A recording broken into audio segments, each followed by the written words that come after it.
What is up, you beautiful people, and what a game we have to look forward to tonight. Newcastle travel to the Emirates to take on, not Manchester City, Craig, no, Arsenal, and I'm delighted to say I'm joined by Mr. Ben. How are we, Mr. Ben? You know how I am, Craig. You've seen what's happened with Manchester United today, so yeah, I've been better. I haven't. What happened? 1-1 last I seen, Ben. Maguire masterclass. It was a Maguire masterclass, and then somehow United managed to still lose the game. Oh, you lost? Yes. Oh. Yes. But Champions League, Ben. But Champions League. What does Champions League, though, mean? What does it mean, Craig? I mean, how did Manchester United actually fare in the Champions League this season? Well, weirdly, not very well, Ben, you know? No. Bottom of the group, didn't even drop into the Europa League. I mean, out of Europe altogether. I mean, it gets to a certain point and you go, what's the point in being in Europe if you can't actually perform anyway? So I don't really care if we get there or not. Super chat, first one of the night's in, and it's come all the way from Germany. Obviously, Xabi's feeling bullish. Said, can't wait to manage Liverpool. Thank you, Xabi. We can't wait to have you involved there as well. That's the worst thing. Did you see Bayern kept their focus tonight, though, Ben? They managed to beat RB Leipzig by 2-1. Did Kane score 1 or 2 in that game? Unsure. No, he scored 1, but I genuinely don't know. I'll tell you now. I don't know who scored the second, but I will be able to find out for you. Kane scored both. 56 minutes and in the first minute of injury time. Wow. Colin Brooks says, stop mentioning United. Yeah, I'm sorry. I'm sorry. I have to. Do you know what, though, Ben, right? You will probably see this, but we ran a poll on Anfield Agenda tonight to ask, will Ten Hag still be in a job at the end of at the start of next season? 50-50 was the outcome. Honestly, split straight down the middle. Now, look, obviously they weren't United fans voting, mostly Liverpool fans, but 50-50. I think when you look at the results that United have had this season, that's the 10th loss in 26 games. With City still to play, Arsenal still to play, and Liverpool still to play, it could turn out to be a pretty dire season. So I don't think he'd make it past if we lost those 3, Craig. 13 losses in a season would be the most in the Premier League era for United. Like, if you think of it, that's kind of incredible. Like, that's what, 33% of your games? Yeah, a third of the season in defeats. I don't think that's ever happened for United in the entire Premier League era. So, as a United fan, how much weight does him winning the League Cup last year hold? Not much. I think it would be the same. I mean, look at how much you've got a cup final tomorrow. The trophy that we won last year, you've got tomorrow. How much weight do you hold for it? I couldn't really care too much about it, other than the fact that I'd like us to win as many this year for the manager to leave. But ultimately, I'm focused on the 2 big ones. It's Premier League, for us, Europa League this year. If we don't win one of those 2, it's going to feel like an underwhelming end. But look, a trophy's a trophy. I'll take it. Yeah, I mean, a trophy is a trophy, but at the same time, you can't just go, oh, you want a League Cup, and then the next season completely capitulate and win absolutely nothing and finish badly in the league, Craig. It's not a good look. So I want to get your opinion on the noisy neighbours from your regard. Tonight, again, They beat Bournemouth by 1-0. Their second 1-0 victory in a row. They're not striking fear into me, Ben. They're not the big bad monster. Now, look, you can say they still won, and that's a very valid point. But I don't know, man. I don't hold the same fear as I would have in years gone by, whereas I would have probably deep down thought City are probably going to steamroll their way and do it by a point or 2. But right now, honestly, I feel like it is as good an opportunity for Liverpool and Arsenal as it is for City. I feel like it really is a pick'em. But they are still picking up the wins, though, Craig. And that's the thing. Winning when you're not playing well, winning when you're not necessarily dominating games is also the sign of champions, as you well know throughout the past, especially with Manchester United. Next Gen Jack said, Craig, I'm debating if I should put a mini fridge next to the toilet for the final tomorrow. Yes. Well, you're in the bathroom, mate, for the entire game. So, yeah, I mean, whatever works for you. Keep yourself occupied in there. Bring a speaker in, Bluetooth speaker. Throw maybe a little shower if you feel you want to spice it up a bit. But you are locked into that toilet as per your remarkable comeback from the last game, where you went to the toilet and we were 1-0 down, and you came back and we were 2-1 up. Craig, you there. If we lose that final tomorrow, we're going to know that you left the toilet. Yeah, Craig's going to hunt you down if you leave that toilet at any point in time. He's already said to me he wants to know where you live. So, speaking of shite, Karius is in goal for Newcastle today, Ben. How did Karius? What is Karius's records in finals? I know this is not a finals, it's a Premier League game, but I don't think it's done too well for you guys, did he? No, he didn't. No. But I tried to console myself with the fact we only paid like £4.5 million for him or something. But look, I have sympathy from the Champions League final. We'll never know if he was concussed or not. We won't. So I try not to hold that grudge against them, but the fact that he's still managing to carve out a living as a professional goalkeeper is quite a remarkable achievement. Well, you're a goalkeeper, Craig, or you played to a very high level. What is his level? Instagram. Instagram. Okay. I see. I haven't really kept track since he's left Liverpool because why would I? But I was never convinced when he came in, and it was a time where goalkeeping was a big problem for us, right? Because we had Mignolet, who at one point was afraid to distribute the ball and held on to it so long. At one point in the Europa League, he actually gave away an indirect free kick, and we conceded from it. So the goalkeeper situation. We were looking for anybody basically with a pulse who didn't shit the bed, and it didn't work out too well for Karius. And Klopp tried to keep giving him other opportunities, but he was mentally scarred by the looks of it at the end of it, and it just wasn't a good environment for him or for anybody. It was never going to work out, and the right thing was that he moved on, but he kind of just bounced around, not really established himself anywhere since then properly. Well, he's got a chance to potentially do you guys a favour today, though, in the race for the title. If he has a good performance against Arsenal, manages to keep them at bay, you'll be singing his praises at the end of the game, Craig. I will. I'm that shallow. Yes, I will. So let's have a look at the Newcastle team, Ben, and then we'll talk about the Arsenal team. So it's Loris Karius in goal, then captained by Kieran Trippier, Fabian Schär, Sven Botman, Tino Livramento, Bruno Guimaraes, Longstaff. Is it Sean? I can't remember which one of the Longstaffs it is. Miley, Almiron, Gordon, and Isak. Every time I see Miggy Almiron's name, I kind of chuckle because I know somewhere Brian, a.k.a. True Geordie's losing his mind because he's not a big fan of Miguel Almiron. Is he not? No, he doesn't like him at all. Why? I think he just gets wound up by the smiling and the missing of opportunities and stuff.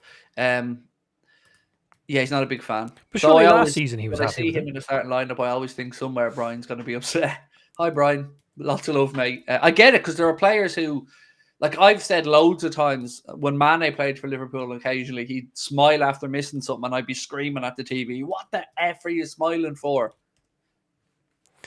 I think sometimes when you're not winning, it's very, very hard to be angry with players when they seem like they're enjoying themselves when you're defeated. But when you are winning, you don't mind so much. And I guess because Newcastle haven't had a great season, that's probably where he is with it.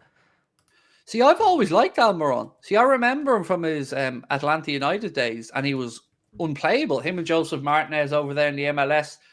I loved it. I loved watching them. They were incredible. They were some of the reason why I started watching MLS. No joke. My first MLS shirt was an Atlanta United shirt that I bought in the airport in Atlanta when I was on a layover. And regular viewers of the channel will remember me wearing the red and black striped Atlanta kit. And I have a soft spot for Almiron, so I don't have the same feelings. But then again, I don't have to watch him in the Premier League week in and week out. So maybe Brian has a point.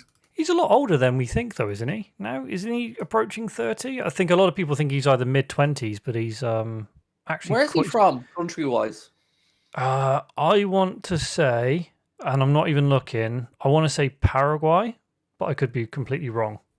Anybody in the chat now off the top of your head which nationality Miguel Almiron is? I can't remember. Let's have a look. Almiron. Paraguay. Okay, I guessed right, and it was a guess. So, okay, well, it's leading into a joke. I think he looks like a Paraguayan Phil Foden. ability-wise. Oh, sorry. Somebody asked me to stop tapping beside my microphone. Sorry. I'm going to have to...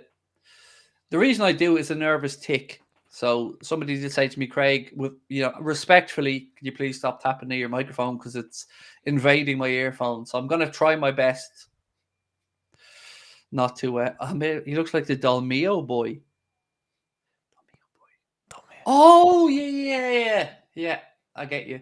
Oh, anyway, yeah. We haven't had a look at the Arsenal team yet. Do you want to take us through that one? Yep, let me just switch on the stats. So Arsenal, Raya in goal, Ben White, Saliba, Gabriel and Kiwior in defence. Midfield of Declan Rice, Odegaard and Jorginho. And up front, Saka, Martinelli and again Havertz with Jesus on the bench today. So... Yeah, I mean, the bench looks reasonable. Ramsdale, Cedric, Elneny, Vieira, Nelson, Smith Rowe, Trossard, and Ketia, Jesus. So, yeah, I mean, look, you've got to say Arsenal have been in free scoring form lately, unless you count their jaunt over the Portugal. But look, I still fancy them to turn that one around, 1-0 down. That was a surprising it's result, interesting. Though. Interesting tonight, Ben. What's your prediction? It's at the Emirates. Newcastle actually haven't lost their last 4. Arsenal, I think, have won their last 5 in the Premier League. I'm thinking I'm going to go 1-1. Oh, I'd take that 1-1 right now, Ben. I'd be very happy with a 1-1. I just think Arsenal are that type of team where they can drop points where you wouldn't necessarily expect them to. Tonight feels like a potential banana skin, so I would go a 1-1. I'm going to stick with my 3-2 Arsenal. But that's because I want goals for us here on top of the league, Ben. Yeah, we've kind of missed the goals recently. It feels a little bit like something's happened, Craig. We've lost the magic. We haven't lost the magic, but it's not the same. Have you noticed that I've been refusing to do Manchester United games lately because I'm not giving you results?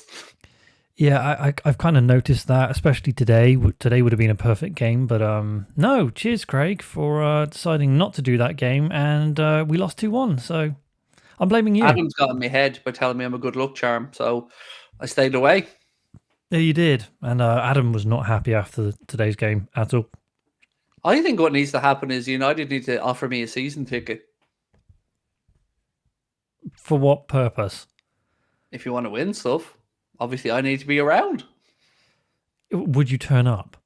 No, absolutely not. I'd sell it every week. I'd become a United town. So what's the point then? Honestly, our season is... Do you know what makes me laugh? We've had a number of decent results. Your manager. Yes, apart from all of that, Craig. Cheers for that. It's the fact that we've won a number of games. All of a sudden, everyone thinks it's all turned around. You win one game and everything's disaster again. Yep. I know. That's the life of a football fan. We are petty, hypocritical people. All of us together. It's been that way since we lost the 9th game. It feels like we've just been trying to avoid defeat since last year. So do you think that the fact that Hoyland was out had a huge impact on the team today? Because he's been a bright spark for you, obviously, in recent weeks. What is he, 6-5 or 7-6, something like that? 7-6. And looks like he's got the bit between his teeth. And I've always said this to you in all honesty. Like I rate Hoyland as a fighter, as a battler, as somebody to lead a line. But without him today, I was looking at parts of the game and Rashford seemed back to his old casual self. I think it's not just Rashford. It's even some of the other senior players just not doing their jobs properly. Even before Casemiro went off injured, it didn't look great. So I think at the moment, there's just not enough fight in that team. And losing Hoyland at the moment, there's no one to replace him, Craig. There's literally no one to replace him up top.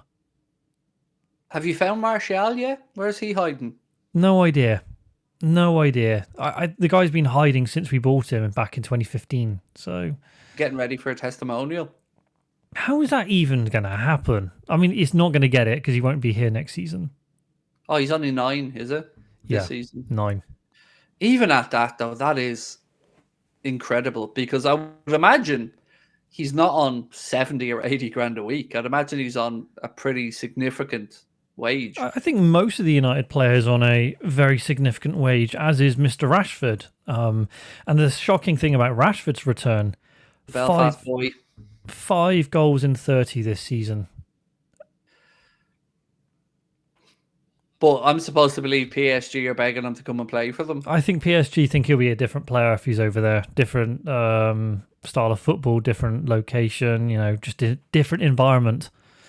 Sometimes it can work for players, they move. But he's been hitting hot and cold, Craig, for the last 4 years. Interesting comment in the chat. I got to just zone in on for a second because I haven't heard about it. Nith SCFC said, have you heard that Brazil might be suspended from FIFA? I've not heard that at all. Nor me. Why would they be? Love more information if anyone has it. I have to say as well, the pitch at the Emirates looks amazing. Just seen it as an aerial view of it. It looks really, really well. Look at that, man. That looks like a good pitch. Well maintained. It looks like a billiards table. It looks pretty good, doesn't it? Like fair dues, that pitch looks like it's ready for a top-notch game of footy. You could probably play snooker on there and you'd be quite happy. No, I was so lucky growing up. The football club I played for in Shankill, Valeview, we had probably the best pitch. Now, our facilities were crap. We got changed in a porta cabin and all, but the pitch that we played on, man, it was like a snooker table. It was big. It was gorgeous. Like, I played on some pitches in the Dublin District Schoolboys League where I remember playing for Joey's once in Sallynoggin. You could only see the top of the crossbar of the other goal when I was in goal at the other end of the pitch because there was such a steep hill. But our pitch that we grew up playing on, it was incredible. That'll always be down to the groundsman, Craig. You get some groundsmen, and it is literally their life to get that grass perfect. Groundsman, mate, groundsman, county council, mate. This wasn't a private club. This was council pitches. We just got lucky. Yeah, but one of the guys that I used to play golf with, he is literally he maintains lawns and stuff for different pitches and grounds. I think he does Bath Rugby Club as well. And he is obsessed with grass. And he does, honestly, his pitches look amazing as well. So sometimes you get these guys and they're specialists.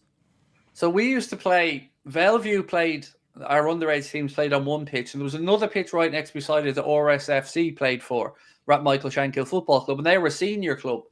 I remember going up one day and I think we were the Sunday 12 o'clock game and RSFC were the 2 o'clock game on the pitch beside us. So we went up one day to play our game. The crossbar was snapped.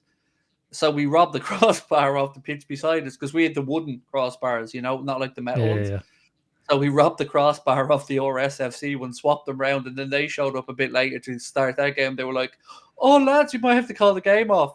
No crossbar. I've got a horror story involving a post. My mate went for a slide tackle, and the rings behind the goal?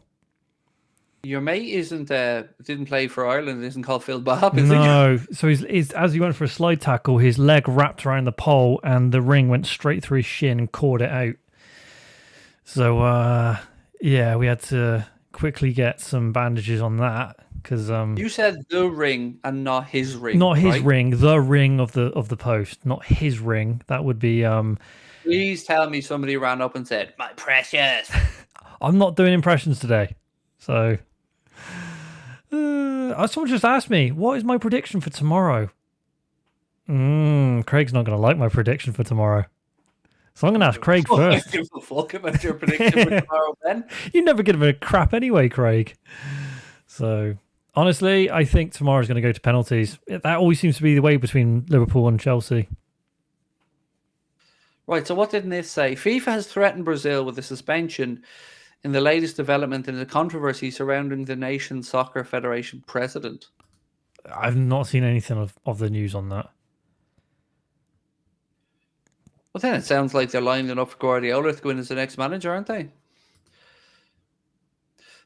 Obviously, if there's some skullduggery going on there, they're easing the way through. Somebody said, I've played at that Joey's pitch because I live in Sallynoggin. So the pitch I'm talking about is not the one inside the Joe's ground where you have the two pitches. The pitch is lower down in the higher pitch. The one across the road, right beside Pierce Park, that's the pitch I'm on about. The one with the hill. It was shocking. I just got to ask you very quickly, Craig, before tomorrow, okay? Because we always do food chat. By the way, we're sorry, people. We're about 25 minutes into this stream and we haven't spoken about food once, which I know you're disappointed. Is there any food you got prepared for tomorrow, Craig, for the final? I won't be eating that early in the day. Wouldn't be able to eat anyway till it was all over with. So I probably have a little celebratory takeaway if we win. Not cheese toasty? No, I think I can do a little bit better than a cheese toasty. And it's pay week as well. Don't forget, Ben. We got paid this weekend, so We did. I might be able to splash out and have a pizza or something. Not Domino's, though. Jesus. I mean, I'm not that rich, Ben. Can't afford Domino's. You've got to have a second mortgage over your way to have a Domino's. I know. I've sent you a couple of receipts from Domino's I've ordered, and you're like shocked.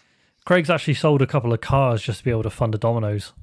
So yeah, you might notice that I only ever talk about one of my children at a time. I had to lease one out. He did, and they've still not come back. So yeah, Mark LFC says Jesus, not a Domino's. They're getting worse though, Mark. They are getting worse as well. The quality's getting worse. So my daughter came home from holidays for all of asleep and then went straight back down to Wexford because she's going to play, and I don't know what this is, but musical bingo? The hell is musical bingo? No idea. Sounds painful.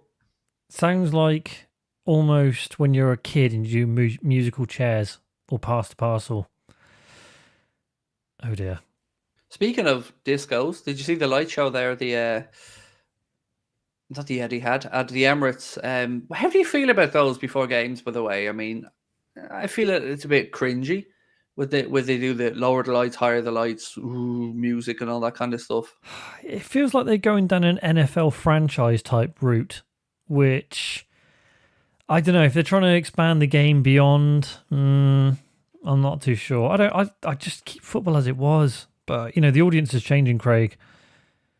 It's bingo and they play music randomly and everyone gets up and dances. Hell yeah, that's class. That's my type of bingo. Well, we know what Craig's new hobby's going to be then. All I'd do all day if I was the bingo master is everybody be there and I'd be just playing, oh, na, na, what's my name? All just on repeat. How many goals has he conceded this season? I don't know, but today's one, Ben, we're talking expertly. The way he looked at that ball from Iwobi going into the corner and didn't even break a sweat, just glanced at it going in. It was impressive stuff. Most keepers might have dived or... Nope, not Onana. He's confident enough in his own ability and the support from his manager. He was just able to look at it going in. Is it that bad? Well, it was a good finish from Iwobi, but... I think the problem is, after everyone wanted De Gea out last season for the amount of goals conceded, and then it's kind of worse this season, so it's not looking good. It's really not. So... Anyway, the players are out on the pitch now, so they are indeed. Mark just quickly sent me an article here from the Mirror about that FIFA Brazil thing. It says FIFA Brazil face being banned from playing at the 2026 World Cup after FIFA threat. FIFA have issued an explosive warning to Brazil over the participation in the 2026 World Cup in Canada, America, and Mexico. World Football's governing body has threatened the Brazilian Football Confederation with a ban of the national team and clubs from international competitions. The issue centers around the apparent intention of Brazil or the Brazilian FA to intervene and order a snap election of the new president to replace Enaldo Rodriguez. I don't know. I thought they were going to say it's because Neymar was ponying up for Dani Alves' victim charges. That disgusts me, by the way. I'll never understand. So. We'll gloss over that, but it disgusts me. I have to say it does. Right, we're about to get on the way here, so let's really quickly take you guys through the teams again. Starting off with the away side, it is Loris Karius in goal, then Trippier, Schär, Botman, Livramento, Bruno, Longstaff, Miley, Almiron, Gordon, and Isak. For the Gunners, it's Raya, White, Saliba, Gabriel, Kiwior, Rice, Jorginho, Odegaard, Saka, Martinelli, and Havertz. Craig, have you seen the poll? So we've got a poll in the chat at the moment for Arsenal versus Newcastle results prediction. It's basically 33% the whole way. Yeah, it is. And we're going to have to end it in a moment, but we asked you for a prediction. You haven't and given us one. It's 33% Arsenal win, 33% draw, and I'm going to end it there. 34% Newcastle win. So pretty goddamn even there, Ben. That is even. I don't even think it knows what it, because it's now saying in the results 32% Arsenal, 33% draw, 33% Newcastle win. I mean, that doesn't even add up to 100%. So well done, YouTube, on that one. I think that adds up to 90. There's always 1% missing from the YouTube polls. Always. That's missing 2%. 32% plus 33 plus 33 is 98%. Oh my God, you're so right. 2% now, lads. I mean, I've heard of the house always wins and all, but where is that extra 2%? That must be split between the others. In me pants.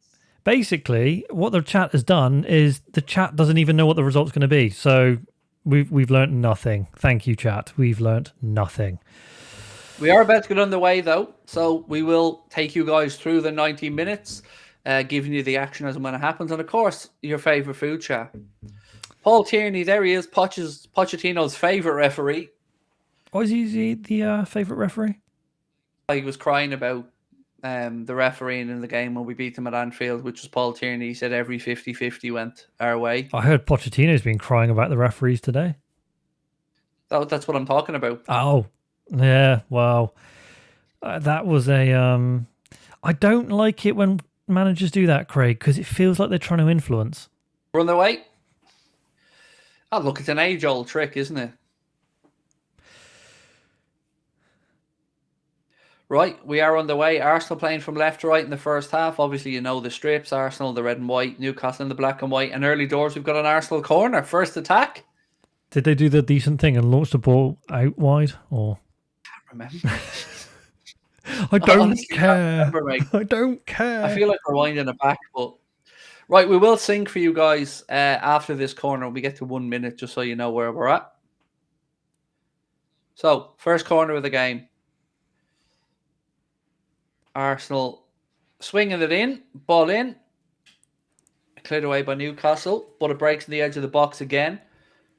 Another ball in, and it'll be another Arsenal corner.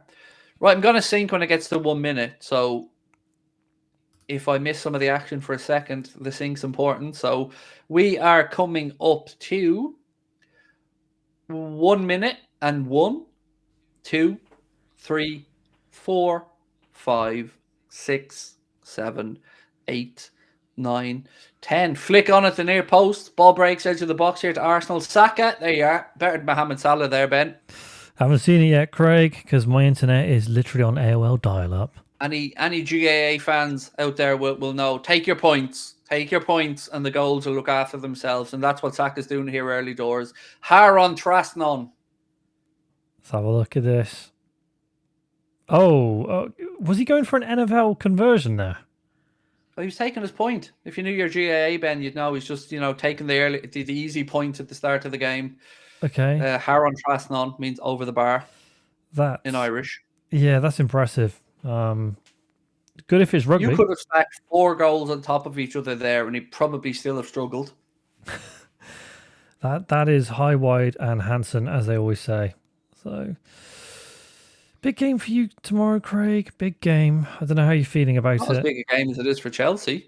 It is, but do you not feel after you beating them 4-1 last time out that I don't think you're going to have it that way this time? I don't know, because I don't know who's fit for us, and that's what makes it very difficult to gauge. And at the best of times, cup finals are a coin toss. They're not usually high-scoring affairs. So I don't know. I don't know what to expect. That's the honest truth. I just think it's going to be a cagey affair because it's a final. And I know a lot of people go, well, it's just a League Cup final. No one really cares. It's still silverware at the end of the day. And in Klopp's last season, Declan Rice taking set pieces. It's weird. It was like when Hutchin had Kane taking them. It's like Declan Rice is a big fella. Get him in the penalty area. National Treasure says, what's my prediction for tomorrow? I'm thinking it's going to go to penalties, and I still fancy Liverpool to win it on penalties, but I think it's going to be a cagey 1-1. So in our last 2 cup final penalty shootouts, we've taken 18 penalties, scored 17. Sadio Mane is the only one to have missed a penalty in any of those shootouts. I don't know what Chelsea are going to turn up tomorrow, because sometimes they can have a decent game this season, a la when they've played Manchester City. They've been not great against you. What was it? 1-1 in the first game and then 4-1 in the next. So yeah, but 1-1 in the first game was a fair balance on the game, to be fair. We were the better first half, they had the better second half, but we could have beaten them 7 or 8-1 at Anfield in the reverse game. And their results recently have been a bit weird. The 4-2 loss at home to Wolves. What was their last game out? They won... Can't remember now. Chelsea's last game. Sorry, I'm kind of half paying attention to the Newcastle match here. Don't remember who they played recently. Man City. Oh, they went 1-1 with City. That's the last one I remember. Yeah. So... bit all over the place, Chelsea. They drew with City. Yeah, that was it. 1-1. Yeah, again, with them, you don't know which Chelsea's going to show up. I feel like if we score first and get on top of them, they'll capitulate, because I don't think they have the stomach for the fight. But have you got the team to start? Depends. I mean, I'm very confident if we have one of either Salah or Darwin playing from the start. I feel like a team of Kelleher, Bradley, Kanade, Van Dijk, Robertson, Endo, McAllister, Gravenberch, or Elliott, and then Salah, let's say Gakpo and Diaz, with maybe Darwin on the bench. I feel like if we have one of the big attacking threats fit, we win. Yeah, and I would say I kind of see, as he's been playing recently, Connor Bradley's going to be key for you in the final. He's I was weirdly reading articles earlier on about the tweaks that Klopp made against Luton in the second half, and one of the very good pieces that I read spoke about the fact that Elliott became more narrow as a winger in the second half, allowing the overlap runs from Bradley. So Elliott was only playing in the half space really to allow the overlap, and it gave us more ability or more freedom in attack. And I didn't notice it during the game because you're kind of just wrapped up in the emotion of it all. But these are the things that I love to find out afterwards, and I love to try and educate myself on these little tweaks inside the game, because I don't know about you, but I find it hard watching on the TV to really get a proper tactical view of the game. If you're at the stadium, it's easier because your eyes can follow wherever you want them to, and you're not restricted to where the camera and the ball is. But see, whenever I've gone and watched games in the stadium, I often find I can never really recall a lot of what happened in the game anyway. I'm so wrapped up in watching it that actually I'm focused on the big moments rather than what's been happening tactically. Whereas when it's on TV with the TV cameras, I find it a little bit easier. So if I'm in a stadium watching a game, I probably spend 50% of the time watching the action and 50% of the time watching where players are and how they're positioning themselves and what areas they're we're able to exploit, or what body position the defenders are taking up. I mean, I said this before, but I remember being kind of spellbound by Rio Ferdinand when I went to watch United play against Blackburn many, many years ago in the League Cup.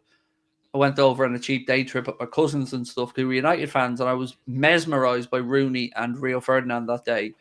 Ferdinand it's like he was gliding around the pitch, and Rooney just worked his ass off. It was it was a very eye-opening thing, because I wouldn't have rated Rio as highly as I did afterwards. I always knew he was a good defender, but after that, I thought, like, the man he was class. I remember I was at the 2016 FA Cup final, and Rashford was electric in that game when he was on.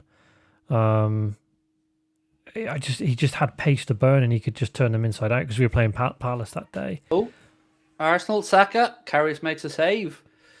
So myself and the guy that runs Oosh had a call yesterday. We were talking about what game we may go over to.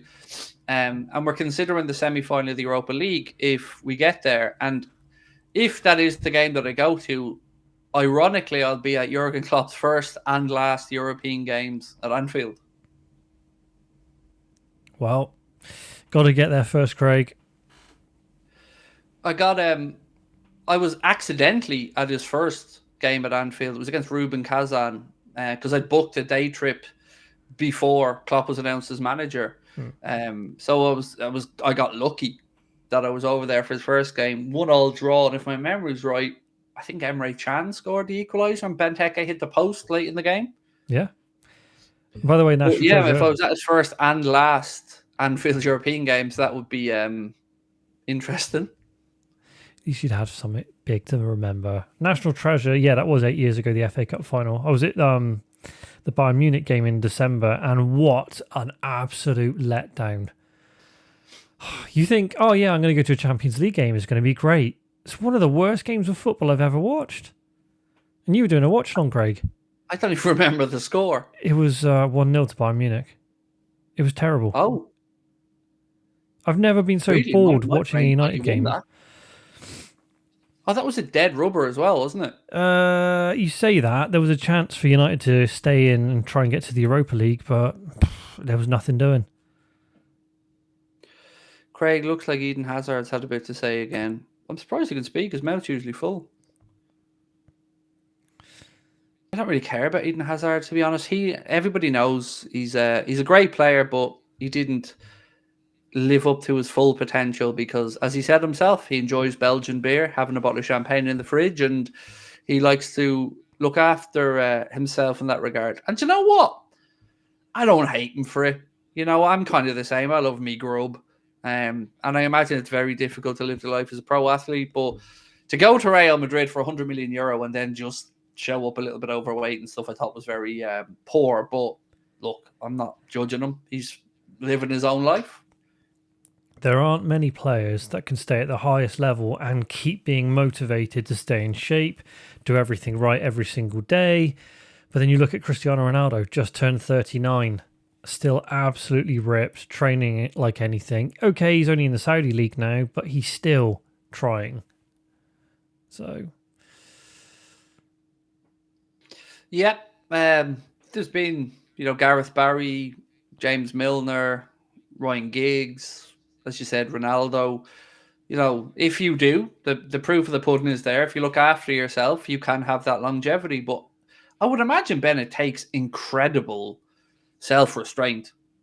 Because, a lot of these guys are from normal working class backgrounds and they get a little bit of money. And, in life yourself, when you get a few quid, you want, obviously, the better houses, the better cars, the better holidays, but also the better food, the better drink, and all the other stuff that goes along with having a few more quid.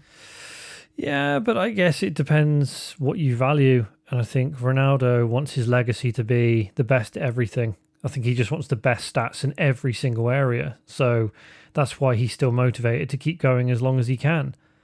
But I still don't think Saudi was the right move. He could have still played at the top level for a European club. Where he couldn't have played at the top level? That was the MLS. No. I still find Messi going there a bit weird, but... I mean, I don't. Living in Miami, playing football in like one of the coolest places on earth, I could see the appeal, Ben. Yeah, but it's almost like he's in semi-retirement. I mean, so same with Ronaldo, really. But you're not going to get the even if you win the MLS, is anyone really going to care? No, but I think it's good for the league. I think it's good for the MLS that Messi's there. And but they've had plenty of those players go over, Craig. Beckham went over there. Pele even went over there at one point. The New York Cosmos days was a whole another... The MLS was only in its pretending growth phase at that point. I mean, Beckham was really the very start of what we'd consider the real growth of the MLS. Gerrard went over there. Zlatan went over there. Chicharito obviously went over there, did very well at LA Galaxy. Yep. Carlos Vela went over there, LAFC for quite a while. Lorenzo Insigne went over there with Toronto. Didn't Almiron start out there? Yes. Well, no, I'm sure he played before he moved there, but that's where he got his big breakthrough at Atlanta United. They've had some big players over there. Lampard was over there. Higuain was over there. Absolutely, yep. Kaká. So there's some good players that have gone through that league. Now, the ones that have gone over there and really impacted the league, a little bit less perhaps, but still some... I very much enjoyed Higuain when he was over there at times. I just never understood why the USA, like soccer, as they would call it, is never really taken off. It has for the women's sport over there, but for the men, it's dominated by NBA, NFL, NHL, and Major League Baseball, MLB. I think, again, I don't want to speak on behalf of the Americans, but from my understanding, if you look at it, it's set up to go high school, college, professional in a lot of those sports. So NFL, NBA, it's part of kind of your educational progress as well. You get your scholarship or whatever, or you go and play at a collegiate institution, and then there's a pathway through. There isn't really that same pathway for what we call football over there. I think, yeah. I mean, the thing is with football as well, there's no draft. There's no, like you say, scholarships in terms of really progression. So, but also, I just don't think they like the sport as much. I don't think they've ever really fully got it like the rest of the world has. Weirdly, I think the more America's had immigration, the more football's growing. Like every time I go back over to Florida, and it's often years apart, I do see the growth. Like I was over there when one of the World Cups was on. It wasn't on in America, but I was in America, and genuinely people cared. You know, people were stopping and watching the games, and I think football is growing. But with Sincerely, I do. With their population and the amount that country loves its sport, they could dominate football. They would be well placed to dominate it. You think the same for the likes of India, yeah, or China. You know, if you look at the population sizes, the chances of someone being extremely talented there is pretty damn high. So, which is what makes our beautiful little country here of Ireland all the more amazing in certain sports, like to become the world's #1 rugby playing nation in Ireland. Granted, we haven't won a World Cup, but to have boxers win pro titles and Olympics, and you know, we're a small country of about 5 million people. It's like in because my wife's from Latvia, and they got to this year. It was a third place playoff in the World Championships, and they beat the USA.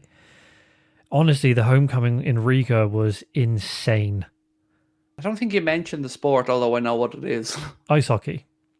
Sorry, ice hockey. So their national sport is ice hockey. They also love their basketball as well, like Kristaps Porzingis, who I think started out in New York.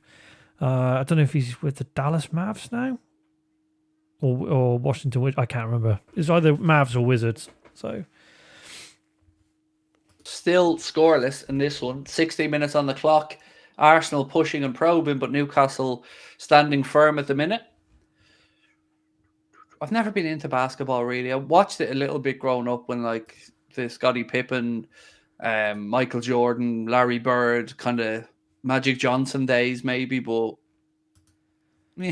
never really been my cup of tea.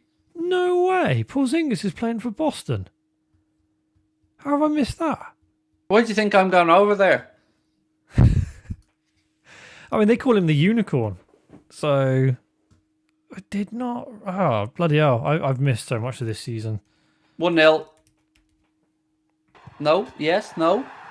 Goal. 1-0 Arsenal. Gabriel. He was 11-1 to score a header. I don't know if it was a header or not, but I can't remember, but it is 1-0. Ball was scrambled over the line. Paul Tierney gave the signal for the goal, pointed to his little watch. Camera's on Botman, though, so was it an OG? I don't know.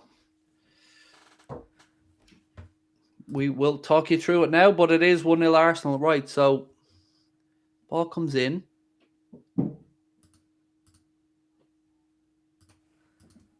Oh my God, it was an own goal. Wait, who?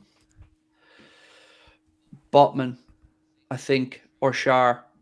So the first header was saved by the keeper, parried out, bounces on the line, and then it hits off the Newcastle defender's knee and just about goes over the line before Karius gets two hands on it, but the ref got the alert on his watch.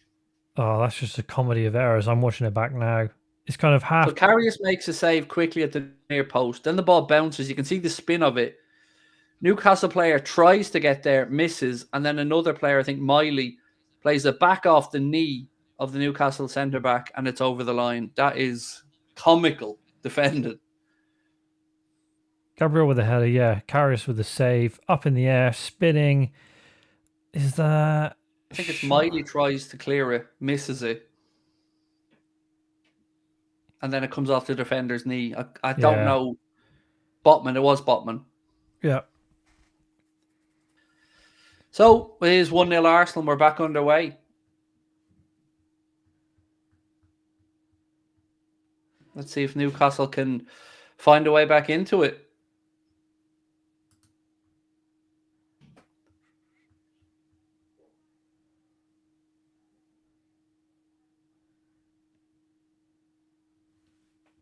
Yeah, not to start Eddie Howe would have wanted, but probably a better result for you than it is for us, Ben.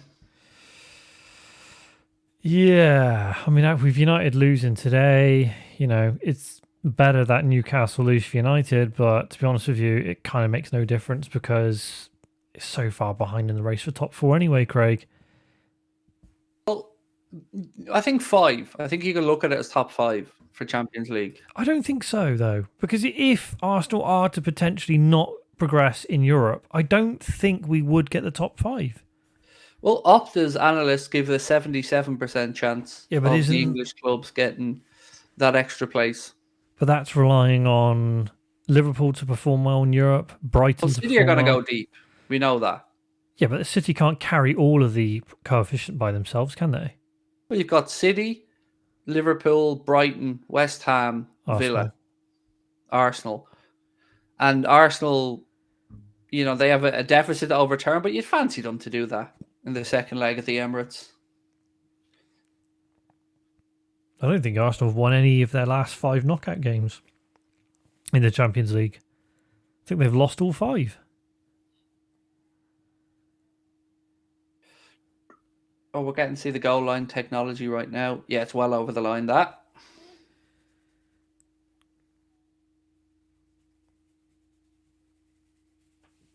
Do you know what's mad? Bruno Guimaraes to have a shot on target in this game was 4-1. Has he had one yet? Not that I'm aware of, but still feels like a very generous odds. Mm.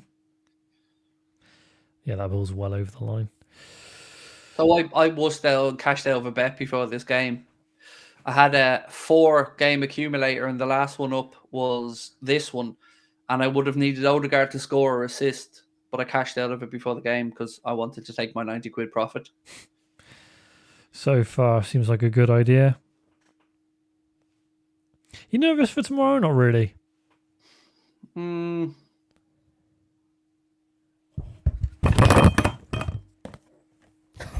Yeah, nervous. Always nervous. Always nervous, but not. I don't think our season hangs on the balance or anything, but it'd be nice to get one trophy out of the way, yeah, and at least know Klopp's going off with some silverware.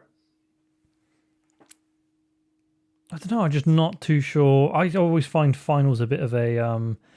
most finals, not all of them, most are usually a letdown by the time you get to them. They are, but I mean, from a content perspective, the dream is Liverpool go 1-0 down, Liverpool equalise, it goes to penalties, Liverpool win 22-21 on penalties. But the Liverpool fan of me wants Liverpool to steamroll them and it'd be over by half time. Well, we'll see how Mr. Craig is tomorrow during the Anfield Agenda stream. Obviously, do subscribe to Anfield Agenda if you haven't already. Yes, and subscribe here as well. If you haven't, please do drop a like on the stream. There's 600 people in the chat and 168 likes, so we can get that up. And if you haven't subscribed, please do. Oh, another Arsenal attack here. Cleared by Newcastle, drops back to Martinelli. Strike from him, blocked by the Newcastle defender's head. It drops to Saka. I can never get... Is it Bukayo? Is that how you say his first name? I think it's Bukayo. I can never get that right. I always just say Saka. And that's 2-0 Arsenal. 2-0 Arsenal. Kai Havertz. How has he started scoring goals?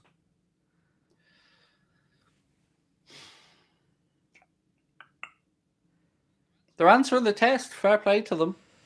But does anyone remember, I don't know how many years ago it was, where Arsenal were 4-0 up and then somehow drew 4-4 with Newcastle?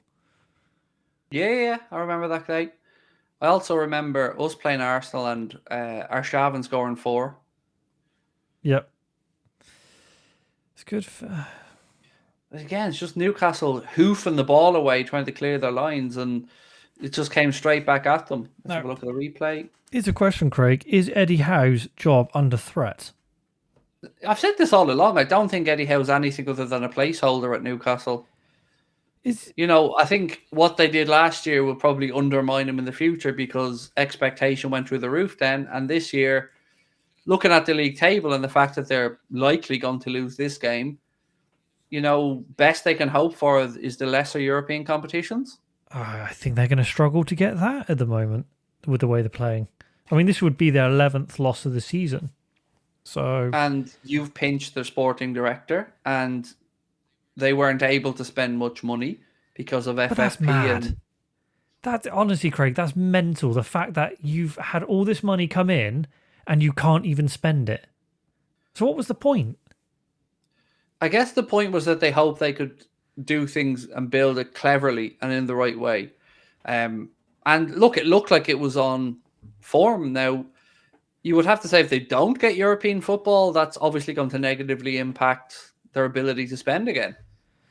But they did talk about having a model where they are going to have to start admitting, and internally they mean that they're going to have to do somewhat like Liverpool did and sell 1 or 2 stars. The Coutinho money, we speak about it a lot, but that was the Alisson and Van Dijk money, and that was transformational. But see, my kind of theory is if you've got an owner who comes in and they are literally loaded and they are willing to spend money, but you're not allowed to spend it, it doesn't make any sense. It's almost like, well, what's the point? I've invested in this, but actually I can't spend any money. The point is that the club should be spending the money the club can afford to spend and not how much the owner's worth, or else it's not sporting anymore. You should be rewarded for being clever in how you operate the club. And, if that means that you bring through players, sell them, reinvest, so be it. But I prefer it this way than an Abramovich type takeover again, or what's happened with Manchester City. Nearly 3-0, but cleared away. Newcastle hanging on in here. This game could be dead and buried in the next 10 minutes. Definitely feels that way. Newcastle have just dropped off completely. And also, let me say this very clearly. I've no sympathy for the Newcastles of this world or this whatever happens with City, because I am completely against state ownership of football. And I know we all have to pretend that Saudi don't own Newcastle, but they do. Abu Dhabi do own Manchester City, and I do despise it all. I think for me, I'm more, having seen what happened to United, and the way that United were pushed basically into debt when they'd not had any debt, and money siphoned out the club, completely the opposite of what's happening to these other clubs. That also sticks in my throat. By the way, I have to say, I found Sir Jim Radcliffe talking about purchase and all a little bit cringy. I was going to ask you on that front, because obviously back to Alex Ferguson talking about perches and stuff back in the day. Do you feel like you guys are back on a perch? Obviously, he was talking about Manchester City's perch, sort of Jim Ratcliffe, but he was almost kind of alluding to Liverpool as well in a little bit of a way. I found it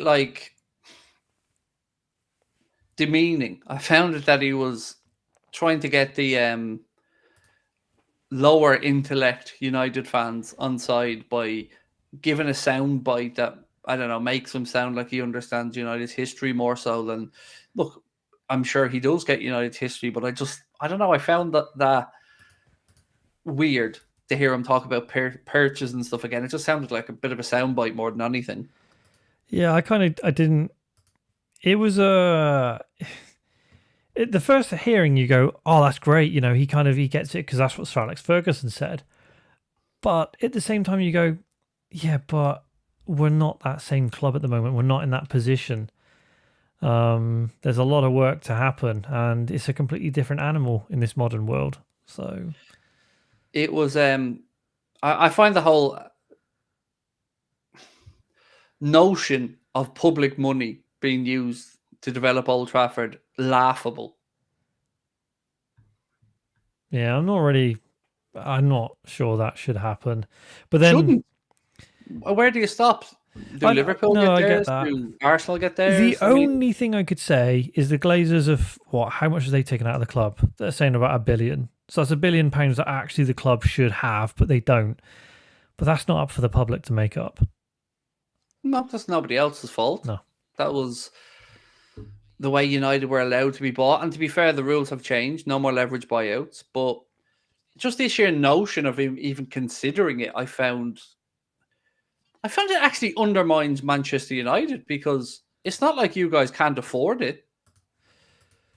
Well, you say that, but then they were saying a couple of weeks ago, we'd have to sell players to buy. Now they're saying all of a sudden we've got money to spend in the summer. We can't have everything. You know, it's not an endless pot of cash at Manchester United. But at what point is somebody just going to step up and pay off that damn loan? What loan? Just get rid of the thing that's a noose around your neck and clear the debt. Like, how much did Sir Jim Radcliffe cough up for his 26.7% or whatever it is? 1.3, 1.4 billion, something like that. So why wasn't that used to clear down the debt? I don't know. But then... You do know. I know as well, because the Glazers are greedy SOBs. That's why. Yeah, but also, why would you want to just wipe... If you're Sir Jim, why would you want to just wipe out £500 million of money on something which is just debt repayment? You're not going to see any reinvestment on that. Somebody's going to have to. At some point, it has to be cleared off. It has to be paid, because those interest repayments, I don't know. I don't even want to think how much you've paid without really paying down that debt. I think the only time it'd probably be paid off is if he was to take 100% ownership of the club. Like, even the idea of him owning 26.7%, taking over the footballing side of it, and driving the club forward with regards to the stadium project, the regeneration around the area, all of that feels a little bit weird to us outsiders, thinking, you don't own it. But the Glazers still own the majority of the club. Yeah. It's like someone coming into someone else's business, building that entire business up, making that business extremely successful, but not actually having any say in the end and could just be driven out anyway. Like, surely the end goal and the end play is for him to buy out the club at some point. That must be in his plans. You would imagine it might already be written in there that there's almost like an obligation further down the line for that to happen. Harry Clark said, I feel like Ineos could succeed, but if the Qatari bid went through, that was an instant reset button. I think in the longer term, this is a better way for United fans. I know that you don't get rid of the Glazers straight away, but that Qatari thing was only going to have you put up there with Manchester City and Newcastle as everybody else just despising you even more so instantly. With Sir Jim, he's a local. You know, he is Manchester United through and through, supposedly, although some people would argue with Chelsea, because wasn't he a season ticket holder or something like that? But correct me if I'm wrong, anyone. But yeah, Sir Jim is from the area, so... It is mad in one generation how the wealth required to buy football clubs has changed, isn't it? Well, if it's 25 years ago, what was Liverpool worth then? How much did FSG pay for Liverpool? I want to say it's between 270 and 300 million. Which is mad, because that's probably not far off of what you would have to pay for Kylian Mbappe if he was in a 5-year contract. Well, Brentford is going up for sale, or they're flirting with a sale, and they're talking about 500 million. So it's about 200 million less than Brentford's worth now. So you can see why, as an investment, it was an incredible investment. Well, yeah. But I mean, with the way that you guys FSG, I know Liverpool fans aren't massively happy with FSG, but they have... Depends who you ask. Some are. Some are. I didn't say all of them. there are some who think they're doing a damn good job. I mean, look at the redevelopment of Anfield as well. They have managed to deliver a Premier League and a Champions League and a League Cup and FA Cup. But I think what you need is multiples. So, and if Manchester City weren't... Man City, if they weren't around, how many titles would you have right now? Yeah, see, I've wrestled with this in my mind. Somewhat, I think, yeah, that makes sense. But in another way, you wonder, do Liverpool keep pushing as a club at that point? Like, there's probably some truth to what Guardiola and Klopp talk about with both of them pushing each other on. So, I don't know. I mean, I would have loved to have found out. But just our luck that we come up against City when we have Klopp. But I definitely think there's a new era of football coming. I definitely think with Klopp leaving Liverpool, I think if you were to get Xabi Alonso, who I think would be the perfect manager for you anyway, not just because he's a Liverpool legend, but I don't really want you getting Xabi, but with what he's done in the Bundesliga, that's incredible. 33 undefeated, is it, Craig? Yep, record now in German football. So Xabi would make sense. Now, there's some people begging for Nagelsmann to go to Manchester United, which I'm a bit like, yeah, okay. It could be a new era in the Premier League. And how much longer is Pep going to hang around? Yeah, I was only thinking that today, actually. I'd be interested to know, can we get a poll on that, actually? 1 year, 2 year, 3 year, or whatever, or more, or whatever, for Pep. His contract runs to the end of next season, if my memory's right. Yeah. But I guess he probably won't say this publicly, but the outcome of the charges might steer what happens next. It depends how long that takes. Well, they know, but we're not allowed to know. The football in public apparently aren't allowed to know the date. There you go. Cool. Regardless, poll is up. How long will Pep stay at City? Question, Ben. Would you pay £5,000 sterling to watch Manchester United play Chelsea at Stamford Bridge? Would I? Hell.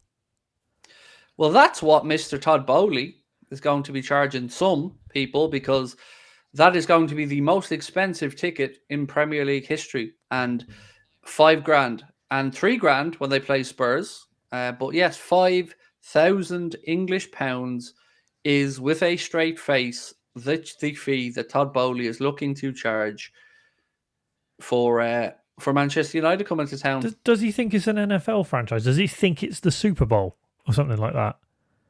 I mean, you wouldn't get near the Super Bowl with £5,000, Ben. No, you wouldn't. I think I saw some people paying like $80,000-$90,000 for one seat. But I mean, he's got to recoup that £1 billion. Where are they in the league now, Craig? I'm gathering probably still 10th. So £1 billion English pounds spent for 10th.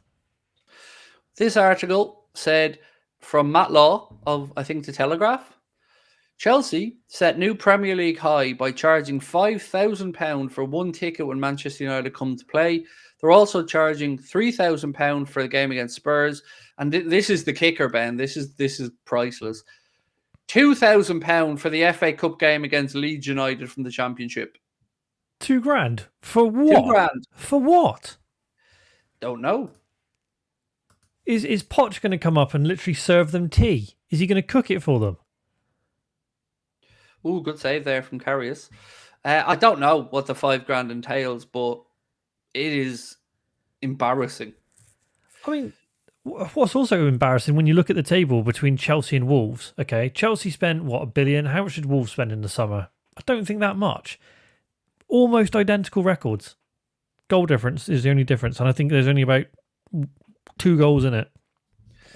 Also, now this isn't cost price, this is secondary market, but another article I read last night said tickets to watch Messi and Argentina compete in this summer's Copa America are being sold for more than $21,000 a day after pre-sale started. Yeah, I don't think anyone really should be spending that kind of money, but okay, each of their own. I don't like that football's gone this way to that extent. Like, how do I say this? Would I pay $2,000 to see Liverpool in a Champions League final? Yes, I probably would. I have to hold my hands up and say I probably would if I had the opportunity. Would I pay $2,000 to see Chelsea Leeds United in the FA Cup? No. Why not, Craig?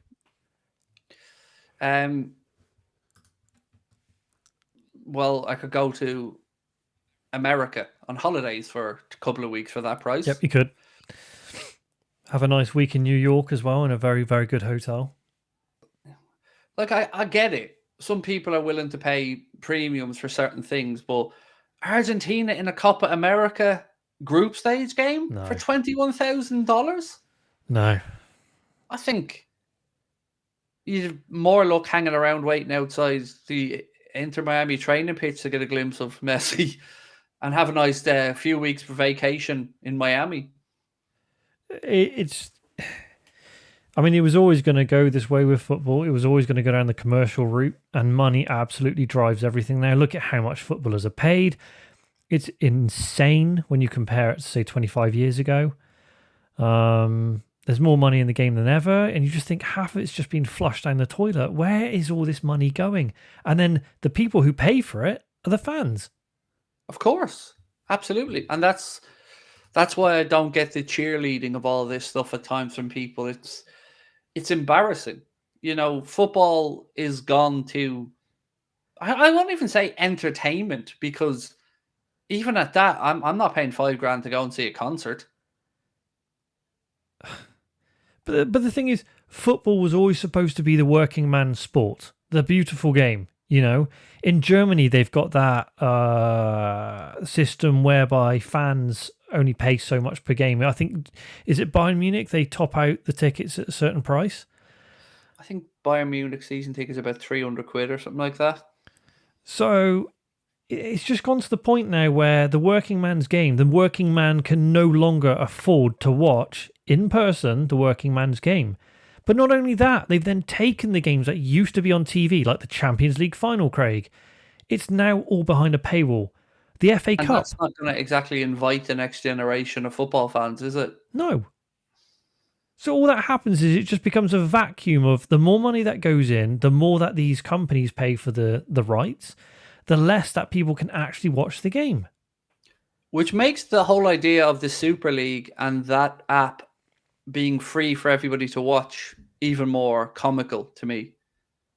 So football almost needs a reset. I mean, you look at the ridiculous transfer fees now. Like, bang average players are being touted for nearly £100 million.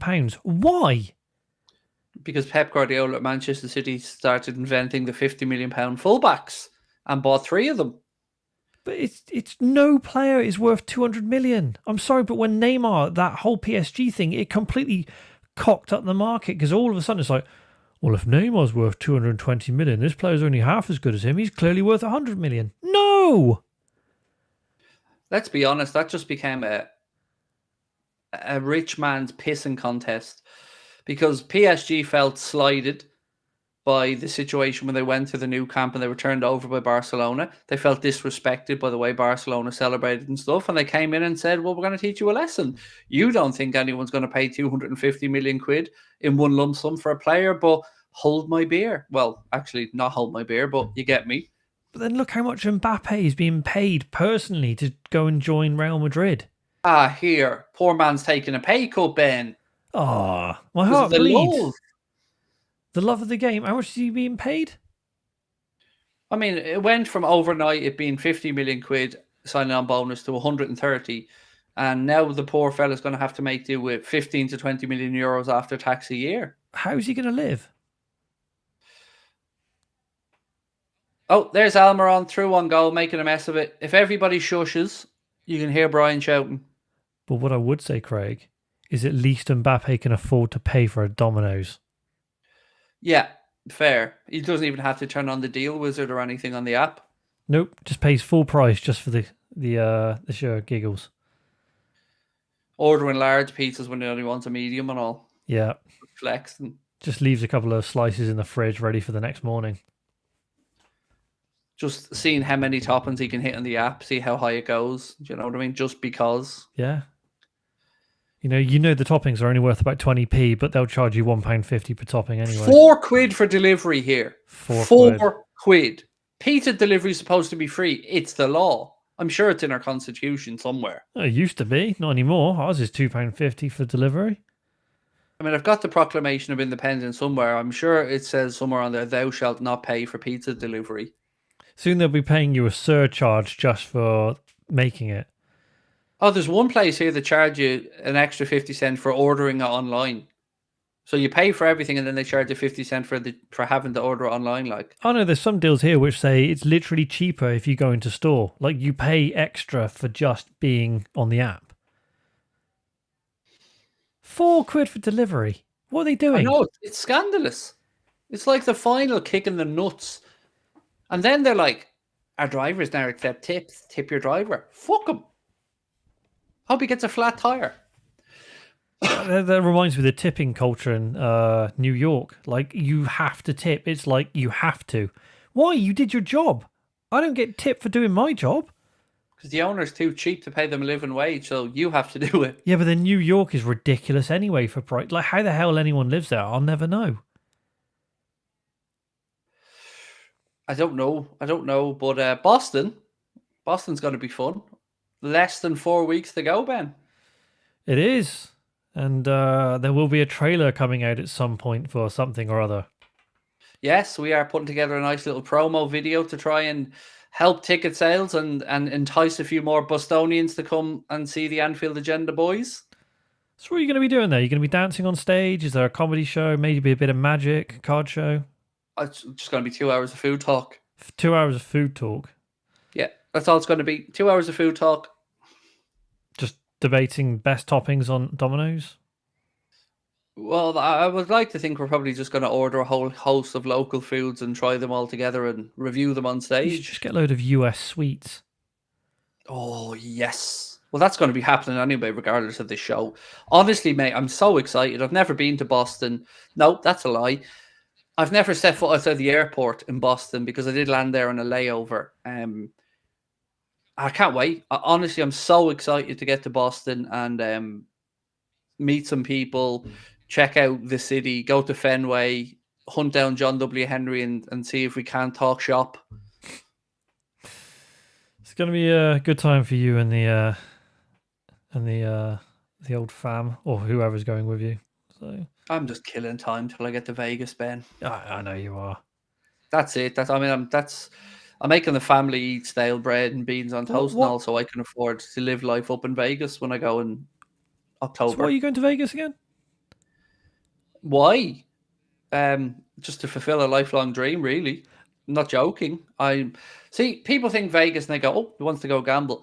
Don't give a shit about the gambling. I want the cheesy aspect of Vegas. I want the bright lights, neon shows. I just want to experience it. I just want to say I've been there and that I've done it right. So business class flights, good hotel, and plenty of legal marijuana. It's all legal over there anyway now. Like in New York, they literally had them on every single corner. There was a van. So.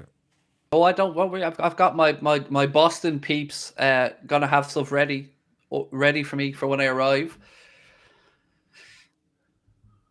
The Elvis show. I wanted to get married by Elvis in Vegas. No joke. That was the wedding I wanted, but my wife wanted to do the family thing, and of course it's my wife's day, so we did what the lady wanted. But yeah, I wanted to get the whole cheesy. Do you take that? That was the dream. It's honestly never been something I've ever thought about, really. So Vegas or the wedding thing? The wedding thing. I just always thought, why? Personally, I'd be like, why would you want to be married like that? Oh, see, no, it's not so much that. It's more the aspect of I would have preferred to pay for Sabrina's parents. My mum was still alive at the time, and her husband, Sabrina's grandmother, her brother, and his partner. I would have preferred for everyone to go on like a nice trip to Vegas, have the wedding, spend a few days together, rather than spend an absorbent amount of money for 100 odd people, 90% of which you probably don't like, to eat food and be there. That doesn't appeal to me. I'm not somebody that wants birthday parties or anything like that.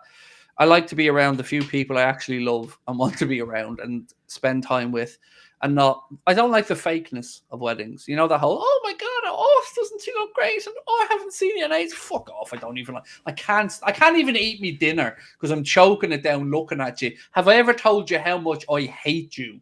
That was my wedding. Ours was tiny, about 13 people we invited. That was it. So. It's halftime in the game, by the way. But that was it, honestly. I was sitting there going, are they going to punch the head off each other? Are the two sides of my family that do not really like each other going to punch fuck out of each other? And then we've got the civilized side of Sabrina's family. And look, my family are civilized, but we're a little bit more aggressive.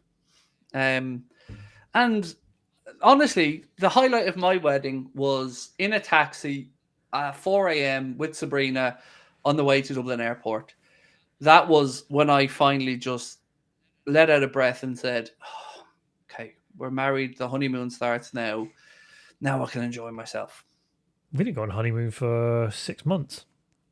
So we went straight away. That day, we were in the airport and we were in Miami that night and enjoyed every moment of the honeymoon. It was brilliant.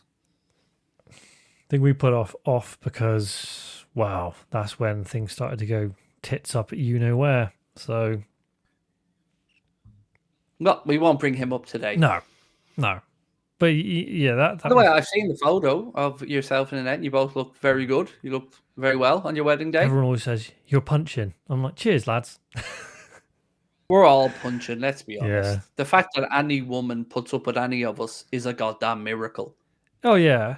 Like, just the way that I'm just incessantly a perfectionist at everything probably drives around the bend. So sometimes when I get up in the morning and I'm into the bathroom and I'm having a pee and I'm farting and scratching my arse at the same time with my overweight belly hanging over the top of my boxer shorts, I catch a glimpse of myself in the mirror and I think, my God, she's lucky. And then you use your Manscaped lawnmower 4.0. Yeah. You should use that for the next watch-along that you're doing Manscaped for. Jordan said single life better. No, not for me, mate. Not for me. I love being able to share my life with my best friend. Honestly, wouldn't change it for the world. This one constant I've had has been 24 years now with Sabrina. Only person in my life outside of my kids that I've never second guessed or that I never believed would leave me, walk away, or fuck me over. Always, always, always trusted my wife. Always will. If you can't trust and I love being able to say that because I don't say it lightly. If you can't trust your wife, you can't trust anyone. Really. Absolutely. Like, I'm very, very, very lucky. Like, you know me and Sabrina, about we kill each other. We scream at each other. But it's all just because of that's who we are, you know? Underneath it all, we're best mates and she gets me. She understands me. She's patient with me because I am a nightmare. A nightmare. Oh, yeah, no, so can I be. I mean, to be honest with you, I think like my health condition never made things easier at the start anyway. So that always made things difficult, but we worked through it. So, does your wife use your surname? Sabrina took mine, yes. Up to her completely at the time. It wasn't an issue one way or the other, but yeah, she did. She took my surname. What was a problem for us at the time was our daughter was born before we were married. So our daughter's name was originally a mixture, like a hyphen name. So it was Circa Louise Houlden -Byrne, because my wife's name was Byrne, my name was Houlden. So when we got married and when Lucas was born, we had to get Circa's birth cert changed to drop the Byrne part because we didn't want her and her brother having different surnames. So yeah. Never asked you about the surname thing though, Ben. No one knows my surname. You know it, but no. But does your wife use it? Is the question. No. And the reason being is because the Latvian passport office changed my surname into their spelling because they've got a slightly different alphabet. So there's So your surname isn't Horsefondler? Well, I mean, what have I got in my phone as yours? Donkey something. So, but no, the Latvian office would not let her have my surname spelt the correct way. So at the moment, we still have, after nearly 2 years, different surnames. She's going to have to get a British passport to then be able to change her name. Because otherwise, we're confused by that. The what you said about the Latvian. Right. So there's certain letters not allowing your surname be used. Nope. So they have to. It has to be accepted in Latvian, the way that they spell it. So there's certain letters that don't exist in the Latvian alphabet, and my surname has those letters. So basically, they would have to then respell it. C-U-N and T. Yes. They don't have C-U-N and T or F-U-C and K. So because that was going to be. What if you want to buy a French Connection top? What do? You just have to make it up. But yeah, no, they came back with a different spelling, and we're like, that looks nothing like my surname. So we basically said no, and yeah, 2 years on, no further forward. Squeaky Clean said, just joined the Anfield Agenda Ultras. I'm excited. Excuse me, mate. I was coughing. Thank you. That's amazing. Appreciate you. Look forward to seeing you in the Discord. Well, there you go. You live on to learn. Have you ever thought about changing your name, Ben? Like by deed poll? To what? I don't know. Anything. I've thought about it. What, like Logan Hardfinger? I don't know. It'd be probably more the Max Power kind of route, or the I don't know, something. I thought you were going on a different route with that joke. Then you didn't go that. No, it's okay. Fine. Genuine question, because my entire life has been saying my name's Craig Houlden, but there's a U in it, because everyone, understandably, just spells a Holden. So I've my entire life having to correct people. I mean, Gary Roberts, surname Dover. Oh yeah, I could totally change my surname to Dover. Why not? I don't know. I don't know. It's gonna have to be a cool name if you're gonna do that, though. Or you could be just called Ben T. What, like Mr. T? It'd be the worst. Put it together, Ben. That doesn't even make sense. Yeah. That doesn't make. How does that make sense? Written down, it would look funny. Yeah, written down, but it wouldn't make sense if you were trying to read it out. What if your surname was Durr? It could just be the same as Dover, couldn't it? Yeah, it'd be funnier though. But my middle name's James, so everyone used to call me BJ. So that's even worse. So, I was used to that. I'm going to spend the rest of my night now trying to think of ways to make your surname funny. Yeah. So. What if your surname was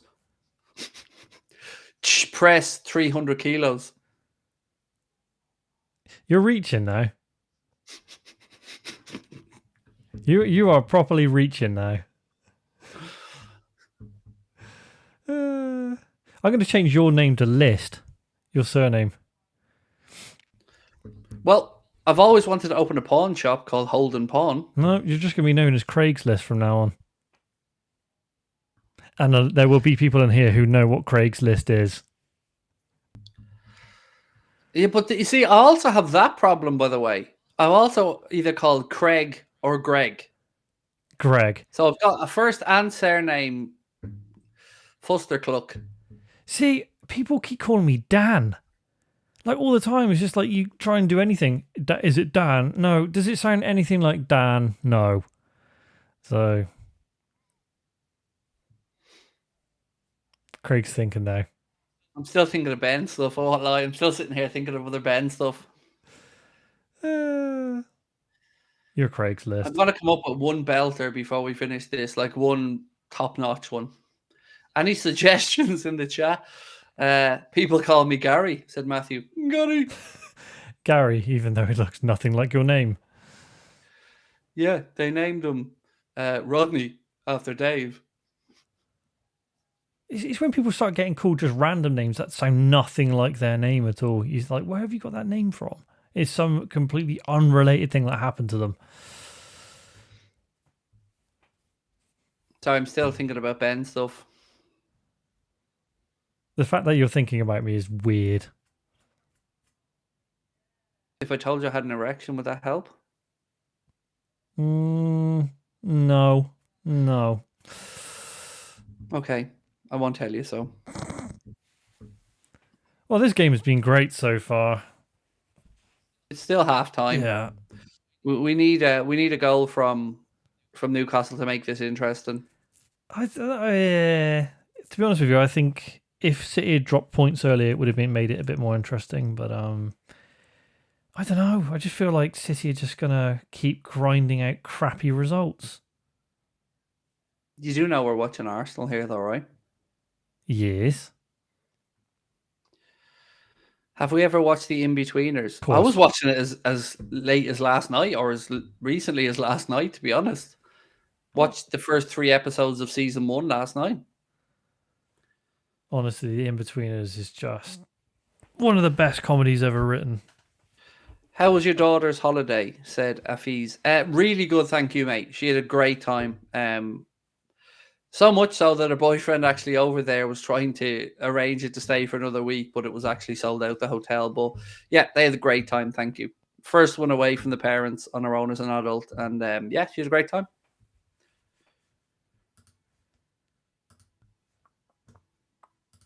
How's Lucas doing? He's got tonsillitis, but he's on antibiotics at the minute. And yeah, he seems to be coming back around to himself. Thank you, Mark. Sabrina, on the other hand, a little bit different. She's still suffering the lingering effects of whatever it is that had us all ill recently. I know Ben's convinced I had COVID, but well, the test says otherwise. The test lies. I keep telling you, I am superhuman, Ben. You know, I feel like... No, I'm not going to go into that, actually. I'll get cancelled. I don't know, whatever it was, and I don't know, it's been the toughest thing to recover from I've ever had. I'm still 2.5 weeks on now, still not feeling right or clear. It's been, it's horrible. Just wipes you out, whatever it is. It's COVID.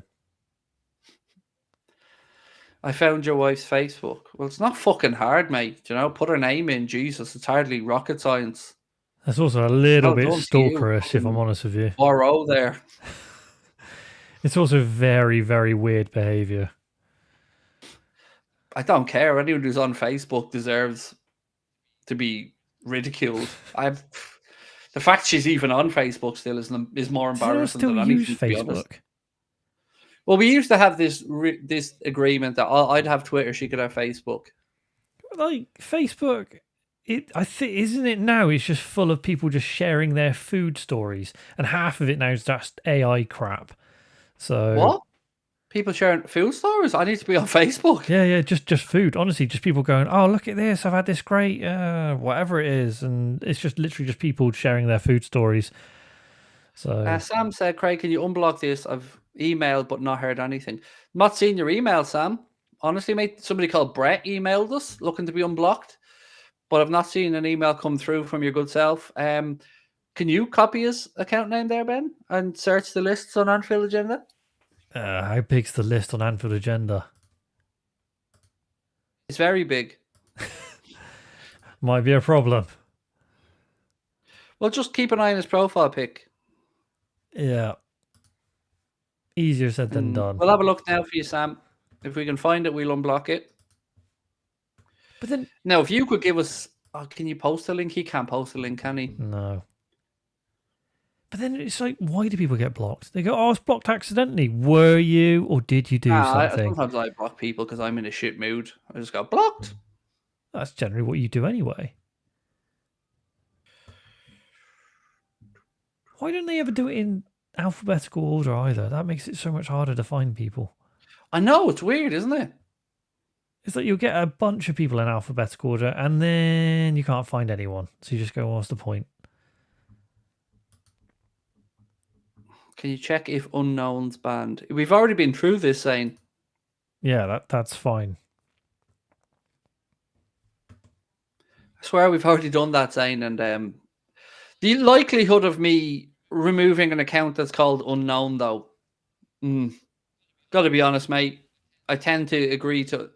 We're on the way second half. Unblock accounts with names that are actual names. You know, I don't really want people commenting with accounts called unknown, to be honest with you. Right, we are on the way in the second half, and we need a Newcastle goal to make this game a little bit interesting. Although I'd be more than happy for Liverpool to be 2-0 up at half-time tomorrow, Ben. I wouldn't. I want to see you sweat a little bit during the game. It's done on last block, which is better. That's not been my experience, Jordan, of looking for accounts on there, unfortunately, mate. For me, it always tends to be in the last 20% of going down through all the accounts. But Connor has a quicker way of searching, but it's his day off. I don't know how he does that. He somehow manages to do a search of the name and it highlights it when you come across it. I don't know how he does it. Missed to put any code in and it suddenly works. Yeah, he's far too clever. I don't know. I'm just like, Press the button. I got full Wayne Rooney. Or you just want to fight people on YouTube. Oh, sitter missed by Havertz. Sitter. And he was praying for the flag to be up, but it stayed down. There's a blocked account here on the Anfield Agenda called Jesus Condom. Control F, apparently. What kind of a random name is that? Ooh, sitter that. Nope. Someone says less than 500 viewers, lol. Yes, mate. Well done. And your point? What do you want? How many viewers do you have, Jan? And by the way, we ignoring that we were up at 700-800 earlier on when it was actually competitive, but lol. Jan, you show us your YouTube channel, bro, and we'll all laugh at you. Or at least show us a picture of your ugly self and we'll take the piss out of you. But you won't, because you're just another pissy little nobody. No, feck off. Lol. How many did you have watching you in midweek, Craig? I think I had about 8,000, Ben, watching me midweek. But, you know, Jan knows that. But Jan's obviously just jealous of me. I get it, Jan. I get it. But, you know, let me worry about my viewers, bro. And you can concentrate on you. Like, this is our third channel? This is the channel that we basically hardly do anything on at the moment because we just haven't had time. So... But the important thing here, Jan, my man, is all 456 of us think you're a twat.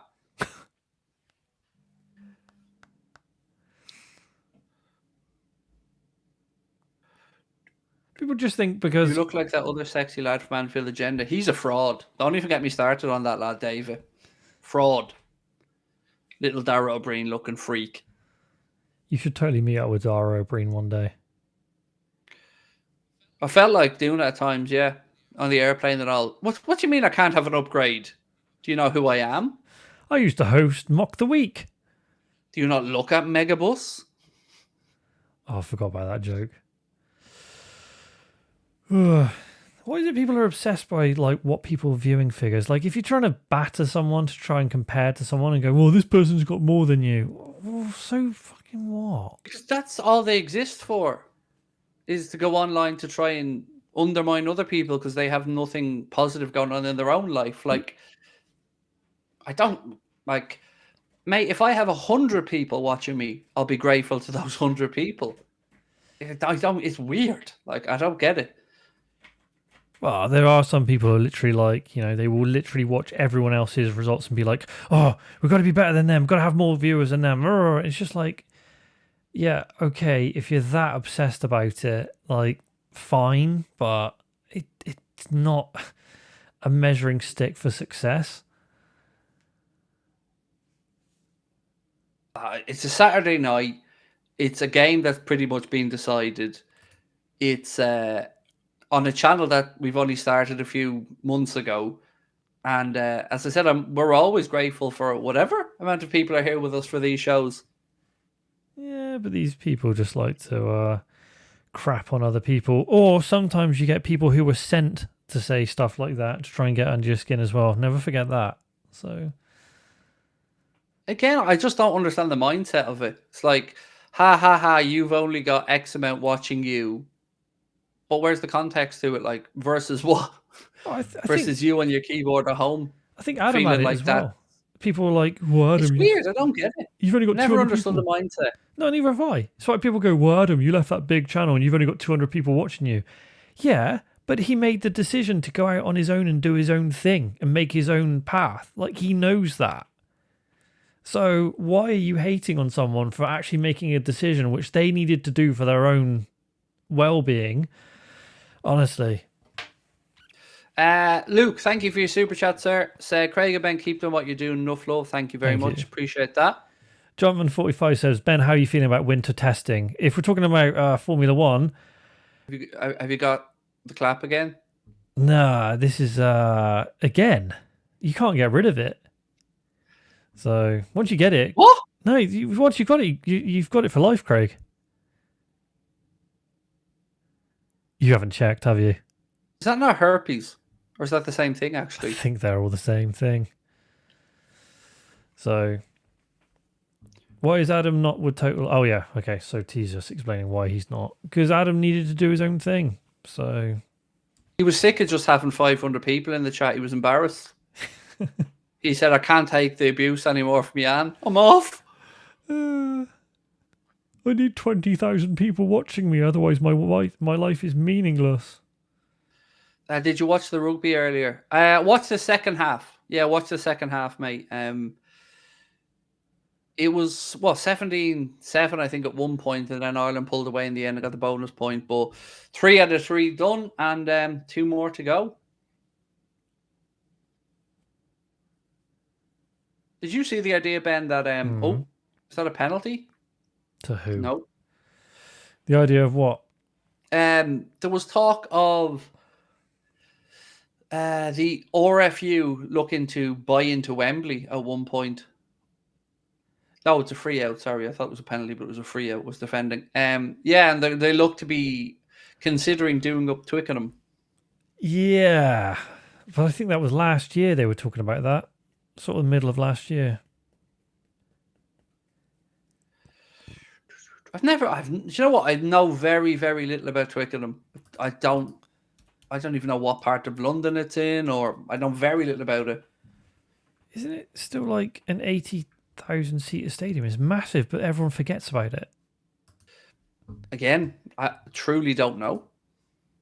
Yeah, 82,000 seater. It's a massive stadium. Is it the second largest in the country after Wembley? Yeah, because obviously it's ahead of Old Trafford. Old Trafford would be the third then, but I didn't know it was that big. 82,000. 82,000 is Twickenham. Yeah.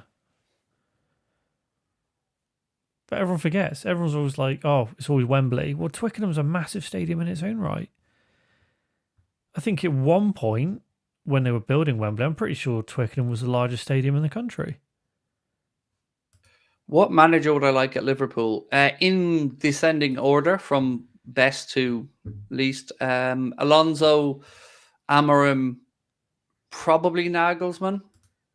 Then maybe De Zerbi. Yeah, I don't really think there's any, but outside of Alonso, honestly, it's a big drop off for me of what would excite me. Timelessness says closest title race in years. It is, but you feel like at some point someone's going to make a big mistake. I really don't know.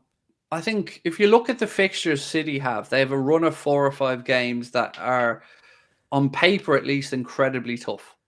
They've got you guys, us, Arsenal, I want to say Spurs or Villa. They have a difficult run anyway. Jason Morris, this may seem a silly Aussie question, but is the actual pitch the same size in every stadium over there? No, they're all different sizes. There's a minimum and a maximum that stadiums can be, but no, they aren't all the same size. I can't remember which of the biggest pitches. I think Old Trafford is fairly large. I can't remember which pitch is one of the smallest ones. It feels like it should be something like Bournemouth or Brentford, but I'm not too sure. I'm sure that information is actually available if we search it, but Yeah. I don't know it off the top of my head anyway. Well, you know what they say. It's not the size. It is the size of the pitch. Right. Let's have a look. So, okay. This is last year's pitch sizes. The width seems to change on a lot of them. Most are usually around about the same length, but the width changes. I've got the fixtures. Hang on one sec. So for Manchester City, they start with United at home, Liverpool away, Brighton away, Arsenal at home, Villa at home. So that's their run of 5 tricky games coming up. So it looks, from what I'm seeing at the moment, so Fulham's pitch is 100 metres long by 65 metres wide. And that seems to be the smallest pitch. And the largest is, weirdly, Nottingham Forest's, who is 105 metres long by 70 metres wide. 105 metres long. So what's that, like 16, 17 feet longer? Yeah, so that is 115 by 78 compared to Fulham's, which is 109 by 71. Interesting. Where was Anfield? Anfield is 101 metres long by 68 metres wide. Most pitches are around about 105 on this list. Long. Well, there's just no real room at Anfield to make that pitch any bigger. No, I was going to say. Are they ever going to develop the other two stands or not, really? I know they said the Cop End's quite difficult to do, but... Well, the centenary of the King Kenny was done, to my understanding, in the 90s, or it's not that long ago that it was done. There are some decent hospitality things in there, but I don't know. You would imagine the Cop would be where they'd like to do something with it, but it looks difficult. I mean, I don't know. I certainly don't know of any plans immediately to look to do anything else, because you also have to look at, if you go above a certain number, you have to start looking at the noise pollution, the transport links, infrastructure, and other bits and pieces like that. Once you go above a certain threshold, I think these come into play and it becomes a lot more expensive. But also, of course, you've got the road behind the Cop.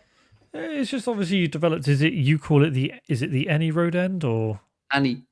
So Anfield, Annie. Oh, Any Road End. Okay, I just always go off of what you say, but the Cop obviously is the most famous stand in Anfield. I mean, it's always about attacking the Cops. You'd think that would be, the big stand to kind of build up for the home fans. It's because it was one of the, if not the biggest single-tiered structure until, I think, Spurs beat us when they put their new, I think it's actually called the Cop, in their new stadium. But yeah, it's the fact it's a single-tiered structure as well, the Cop. I mean, Spurs Stadium is bloody impressive. It's amazing. It is really, really good. I just don't know what they're going to do with Old Trafford. It's like, if you want to redevelop it, it's going to cost you billions. If you want to rebuild a new stadium, it's going to cost you billions.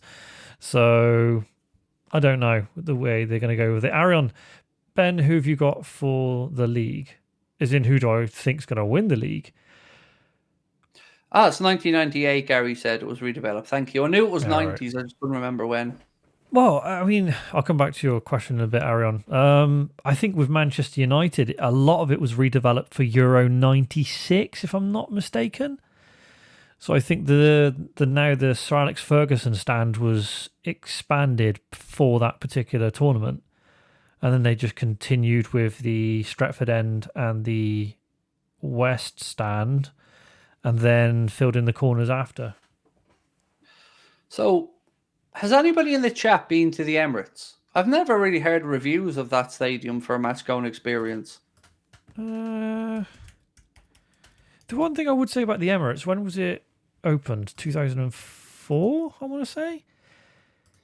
It's because obviously they were at Highbury and then they went to the Emirates. And now you look at it and it is a little bit more dated now. It does start to look like a bit like a toilet seat. So it's mad how quickly that can happen with a football ground, isn't it? Like even in my lifetime, Old Trafford used to be the shiny beacon of what's possible. yeah. But the Emirates now, if you look at it, it does look quite dated. Same with the Stadium of Light, same with St Mary's, same with, is it the Riverside? You know what I love, and they do a lot in America, it's when you go in and the stadium's dug down lower than ground level. So you don't see all of it appear above ground level. But when you go, I think, if I'm not mistaken, I've never been there, but the what used to be called the Millennium Stadium, I think you walk down when you come in at ground level, you walk down into certain seats. I love that because it doesn't intrude as much then on the skyline. But I mean, if you're going to look at modern stadiums right now in like England and what they're doing with all the stadiums right now, Craig, there's still a lot of very, very, very, very old stadiums knocking around. And you think in the modern day and age, you know, if you want to progress as a club, you need to invest. Look at what Everton are doing with, is it, I forget the name. Bramley Moore Yeah, Dock. Bramley Moore Dock. Or as I like to call it, the Bramley Apple Pie in the Sky Stadium. There we go. But so again, Stamford Bridge, £5,000 to go to one of the oldest stadiums. Stamford Bridge is a horrible stadium. Horrible. It's incredibly dated. It doesn't look particularly good either, and it's definitely very it hasn't got the best facilities. So Nene said, Craig, you'd love SoFi. Oh, I do. Oh, mate, I do. I have a real fascination with wanting to see some stadiums in America. The Cowboys Stadium, the Mercedes-Benz Arena in Atlanta, SoFi Stadium in Los Angeles, as you've said. If I go to Vegas, I'm hoping the Raiders are at home when I'm over there so I can see the Allegiant Stadium. I love stadium architecture. It fascinates me. I think that's America has some really cool stadiums, but also some weird stadiums where they refuse to have any type of a roof of any type, like even to cover the fans that are in there and not just the whole roof. Yeah, so definitely I want to get over and see the Houston Stadium as well. But yeah, I do love it. The Vikings one looks interesting. They got some mental stadiums in the USA. Is the Raiders not Oakland? Not anymore, no. They're in Vegas now, mate. Are they known as the Vegas Raiders or just Raiders? Vegas Raiders. Las Vegas Raiders. They've got the Allegiant Stadium. They call it, what's this they call it? What's the evil thing from Star Wars? What evil thing? There's many things. Darth. The evil spaceship. Oh, the Death Star. That's what they call it because it's all black and shiny. And so, yes, the Death Star. Yes, that's what they call it. Nice. It looks look, the SoFi to me looks the best of all the ones I've seen. Even the area around SoFi, which was funded by Kroenke and private development there, the guy that owns Arsenal, ironically. Have Fulham opened their new stand yet? Last I'd seen the bottom tier. I don't know what's holding it up. I don't know if it's Buckinghamshire, the same builders that went bang that Liverpool were using, but the upper part of it hadn't been opened last I'd seen. Although the seats and all are in it. Yeah. And isn't there talk of Villa Park having something done at some point? I think Forest are looking to expand. So I know Brentford obviously had their new stadium not that long ago. Are Madrid doing or have done their ground up? They have done most of it. I'm not sure if it's finished, but they're going to have like Taylor Swift and stuff playing concerts in there. The plans actually of what the Bernabeu can do is impressive. It is. It's very impressive what they've done and are planning to do. I still don't like the inside of the underside of the roof though. There's a lot of exposed steel and stuff. That looks a bit messy, but I get it for structure. 3-0. Saka. Do you know what, Ben? I'm glad I cashed out of that bet because I think I'd have lost. I think you probably would have done. Saka 3-0. Newcastle are they're in trouble this season, Ben. Like they have really had a poor season. Champions League, they fell away. Premier League now, I'm going to have a look, see how many points they're off the pace. But so they're currently on 37 points, won 11, drawn 4, lost 11. They're not going to get anything out of this game. They've scored 53, which actually is fairly good, but they've conceded 43. West Ham, if they win the game in hand, West Ham will go above them, pushing them down to 9th. And then you've got Chelsea there breathing down their necks as well, who have a game in hand, who could go above them. So they could be 10th. Yeah, Newcastle was staring down. Do you know what? It's not only that, they could be bottom half of the table come the end of the season, Craig. They're in free fall. How did he not clear that off the line, by the way? Just seeing it myself. Oh, I took a deflection on the way through. Yeah. Would that go down as an own goal? No, shot was on target. That'll go down as a Saka goal, and we're going to have to listen to more Arsenal nonsense about why they think he's as good as Salah. I do like Saka, though. So do I. I think when all is said and done, he'll have an incredible career, but to be talking about him now in line with Salah's is ridiculous for a few reasons. One, because Salah's had his prime and Saka clearly hasn't. Saka's still, Saka's still a young man. He's still only 22, Yeah, he's got another 4 years till he's in his prime, probably. So I feel it's unfair to him and the conversation. Well, Saka's to talk about him. Go on. He should be being spoken about with players of a similar age who are doing what they're doing, like 22 years of age. I mean, who can we compare him to in that regard in European football or the Premier League? I think you would struggle at the moment. I think you want to compare him to how he is in terms of his development for the players like Ronaldo when he was in the Premier League at that age, or Cristiano, Wayne Rooney. Saka for the last 3 seasons. So this season he's in 15 for 33 games. Last season he was 15 and 48, so he's going to beat last season's haul comfortably. And year on year he's seeing progression. 4, 7, 12, 15, 15 again this season. You would imagine he'll probably hit 20 this year. So is that all comp goals? Yeah, that's all comp. That's shite then.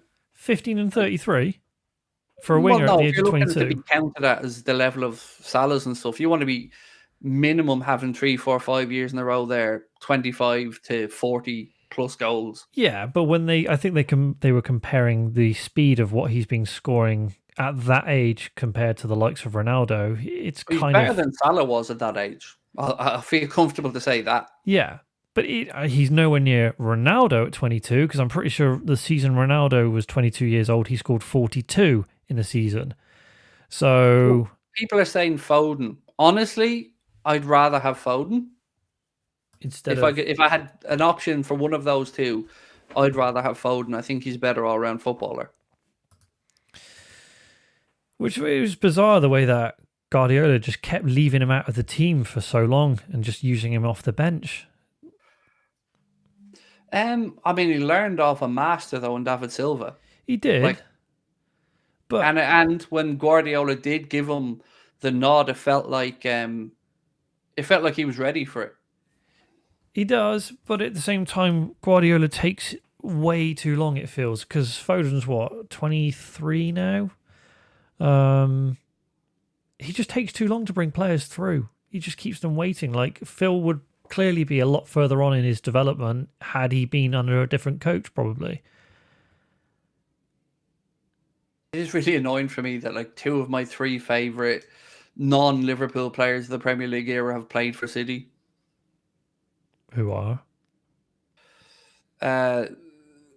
David Silva and Kevin De Bruyne. Here we go. 4. Fucking hell. Who scored? Suarez, I think, was it? As in Cedric Suarez. But it is 4-0 and there's still 20 minutes to go. I mean... Oh, it was a Kiwior. Sorry, Kiwior. My apologies, Kiwior. No, here's the thing, Craig. Arsenal are on some mental goal-scoring streak right now.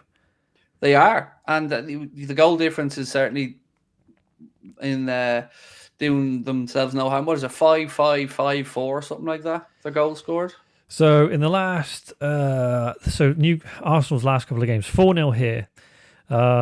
Game before that, we want to look at Arsenal, not Newcastle. Cheers, Google. That's Karius's gash. He's fucking horrendous. Still 20 minutes left here. Christ. He's so bad. Oh my God.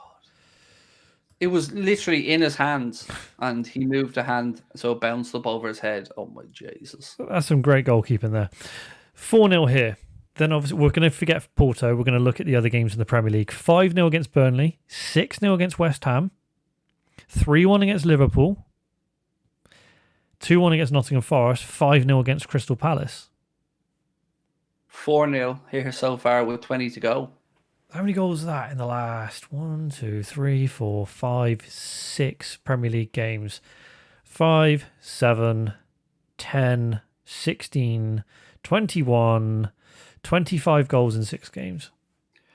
I mean, let me just say on behalf of the footballing public, you're welcome. Top of the league goals again, 4. I mean, Newcastle, though. What's their goal difference now, Ben? Goal difference for Arsenal right now is plus 40, which is better than yours. We're plus 38. Yes. I mean, we're not a million miles away for them being in ridiculous goal scoring form. But you've scored 63 and they're now on 62 scored for the season. They've just had a slightly better defensive record. So, yeah, it's shaping up nicely. City's goal difference is down a bit, to be fair. If I'm not mistaken, they're about 32, 33. 33. But as we know, City can... City have got Manchester United next. Oh, so that's a guaranteed 4 or 5 then. So, if you get beaten badly by them, and let's say we rock up to Old Trafford and leave with 3 points, at what point, that's how many defeats would that be in the league then in one season? What, for City and Liverpool defeats? Yeah. So our Manchester United at that point would be 12. Almost a third. And you'd probably drop another game somewhere. Yeah, but if I just go through Manchester United's performance in the Premier League since 1992... Didinho, thank you for the super chat, mate. He said, poor Carrie is still concussed from the Champions League final. So Manchester United have never lost more than 12 games in the Premier League era, and that's only happened twice since Sir Alex Ferguson left. So under Sir Alex Ferguson, the most United had ever lost in a season was 9, and that had only happened on 2 occasions. And so we lost 12 games in the Moyes era and 12 games the last season under Ollie. Triple change coming up here for Newcastle. Bruno Guimaraes off. Dan Burn is coming on, not for Bruno Guimaraes, but he's got a sharp shot. Like Lascelles coming on. Like they're getting absolutely Europe. I've seen your comment a few times, mate, and I have chuckled. Don't worry, Adam. You know, yeah, they've been pathetic tonight. In all honesty. Do you know? But credit to Arsenal. Sorry, I want to give Arsenal their credit. They've done the job. But yeah, Newcastle. This nonsense about them being competitive at the top. No, they had a good season last year because we fell away. Do you not think they're going to start getting twitchy fingers with Eddie Howe now? Absolutely. They'll be Googling and googly eyes at the likes of Mourinho and Tuchel, probably. Do you think... Tuchel, I think I could see. Do you not think, though, that they might be making that decision quite quickly? Because this is crap, Craig. This is really bad. I don't know. Would it improve things if they booted Howe out now? Like somebody's gonna have to come in and steady the ship. I don't know. I probably think that out of respect for Howe, they'd give him the season, even if it was agreed behind the scenes. Like, I mean, we've seen this weird pattern this season of managers not being sacked, but being told they're leaving or announcing they're departing in the summer. I mean, look at Xavi, Klopp, Tuchel, and potentially one of either your manager or Howe will probably happen. So I don't know. There's going to be a lot of jostling for position and managers in the summer. Well, I'm just looking at Newcastle's defensive record recently. Since the turn of the year, they've conceded 4 goals on 3 occasions.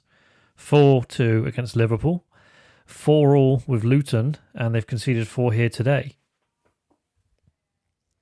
Big test for Arsenal's going to come when they go to the Etihad. That's the acid test for them. If they can get something from the Etihad, I think I'll believe that they're genuine at that point. Odegaard coming off. So I would have lost me bet, Ben. So you made the right decision. I did. I think there's still another goal in this for Arsenal. Well, this has gone pretty perfectly here for Arteta. He's able to take Odegaard and make some changes, rest players up. Dream scenario here. Saka's coming off as well. So, yeah, they're emptying the bench to rest the lads up ahead of the remainder of the season, which is a nice position for them to be in. Well, good for Arsenal, diabolical for Newcastle right now. And I think if you're the Newcastle hierarchy, you're starting to think, well, our season's falling apart. We are dropping down the table. We're looking at down the barrel of not even getting European football for next season. And there's even the chance that West Ham, Chelsea and Wolves can overtake Newcastle with a victory. I know they could be just above Chelsea. They could be below Chelsea if Chelsea have one win. That's some drop off, because let's be frank about this, Ben. They were out of Europe by the new year. So it's not like they've had a huge distraction of a lot of extra games here. I know they've had injuries and stuff, but so have we. West Ham have got Brentford on Monday. You would fancy maybe West Ham. Well, I don't know, because West Ham are in terrible form. 2 draws and 3 defeats in a row for them. Chelsea obviously can't play in the league because they've got you in the final tomorrow. And Wolves have got Sheffield United tomorrow. Well, that's an easy win for Wolves. So Wolves are easily climbing up to... Bloody hell, Wolves will go up to 8th. Gary O'Neill's doing a good job. Wolves currently sat in 11th, but a win tomorrow against Sheffield United, and Wolves got up to 8th position in the league. Newcastle, Chelsea would actually drop down to 11th. Imagine that, losing the final and being in the bottom half of the Premier League by the end of tomorrow. Stu said Newcastle benefited from Chelsea, Liverpool and Spurs all being shit last season. False position. I agree. Yeah. Because their squad looks really thin. I mean, they spent the money they needed to stay up in the Premier League, so at least they avoid relegation. But, I mean, the Champions League group this year was pretty brutal. What was it? Dortmund, I PSG. reckon they sell Bruno Guimaraes in the summer to fund the rebuild. Where's he going to go? I don't know. PSG. Yeah, he's not had the best season. Real Madrid would have looked at him, but I don't think they would look at him now. I think if they can flog him for 100 million somewhere, maybe that can help fund some of the rebuild that they need to have done. Because yes, they'll have Tonali back, but I get the feeling he's going to angle for a move back to Italy at some point. He's not worth 100 million. Not on this season's performance. But that's the number, I think, the clause that's in his contract, if I'm not mistaken. Yeah, if they need to raise the funds, though, they might take less than that. He keeps being linked with Liverpool, and I honestly have no interest in him. The best move you could have made was Palhinha, but would have been interesting, but Endo's stepped up. I think what's been unlucky for us is by Cecic as well. Yeah. He had a great campaign last year, and we only paid €300,000 for him. But you've really... your front line just keeps picking up injuries left, right and centre. Darwin's out. Well, he could be back tomorrow, you don't know. Jota looks like he's probably going to be out for the rest of the season, is it? I think he'll be back before the season's over, but yeah, he's going to miss 2 months probably. Salah, not sure at the moment. Ben Doak, I believe, still injured. Doak. So, is it Doak, is it? Just Doak. Doak? Oh, okay. So... like, think of it as coat, like COAT, but you put a K at the end and Doak. So yeah, we're still lucky. Even tomorrow, if we've one of Darwin or Salah available, we're still able to put out a front three that's, let's say, one of them, Diaz and Gakpo. So not the worst. I think you definitely need a win tomorrow, though. Like, I know people go, "Oh, I don't care, it's only the League Cup." I think the doubts start to creep in if you don't win it tomorrow. Certainly, the legs probably feel a bit more tired, and the injury concern probably grows a bit in your mind mentally. And, when you're winning, it's easier to keep spirits and energy levels up and keep the siege mentality going. You say that, but last season, Manchester United won the League Cup, and I think, was it 7-0 straight after? I can't remember when the 7-0 came. I know it was March time, I think, but... What is Colin on about? Colin, at some point I'm just going to time you out just for the fun of it. I don't know. I think he just doesn't like your valuations on players or something.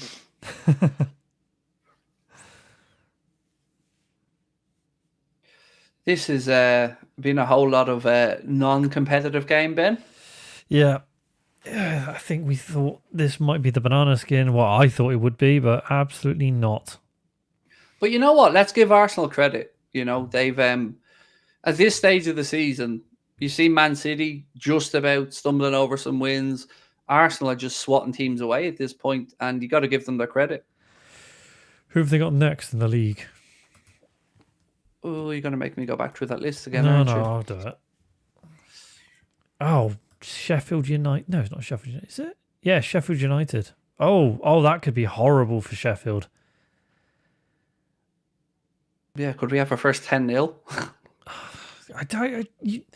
That's probably going to be the one game where Arsenal do slip up. Scoring freely, Sheffield United cannot defend for their lives. Didn't they lose 8-0 to Newcastle early in the season? So who have they got after that? Because we have Forest next in the league. So I'm hopeful we go City Ground and get a win there. Brentford next for Arsenal after Sheffield. Where's that? At the Emirates. Then it's Porto, but we're going to gloss over that. Then their next game is back at the Emirates again for Chelsea. Then that could be difficult. Then it's the Etihad against Manchester City. Then it's Luton back at the Emirates. Then Brighton away. Then Villa at the Emirates. Then Gary O'Neill's Wolves at Molineux. Then Spurs at Spurs. Then home tie against Bournemouth, then Manchester United at Old Trafford, and then they round out the season against Everton at home. That third last game stands out. Although our second last game is Villa away, which could be tricky because they could be in a Champions League race at that point as well. So if I was going to say predict these results off the top of your head, Craig, so Arsenal versus Sheffield United. Arsenal win. Brentford. Arsenal win. Chelsea. Draw. Okay. Manchester City. They get whooped. And I think they get beaten like 4-1. Okay. Luton Town. They win. Brighton. Amex. No, I think it'll be open enough that it'll suit Arsenal, so Arsenal win. Villa at the Emirates. Arsenal win. Wolves at Molineux. Arsenal win.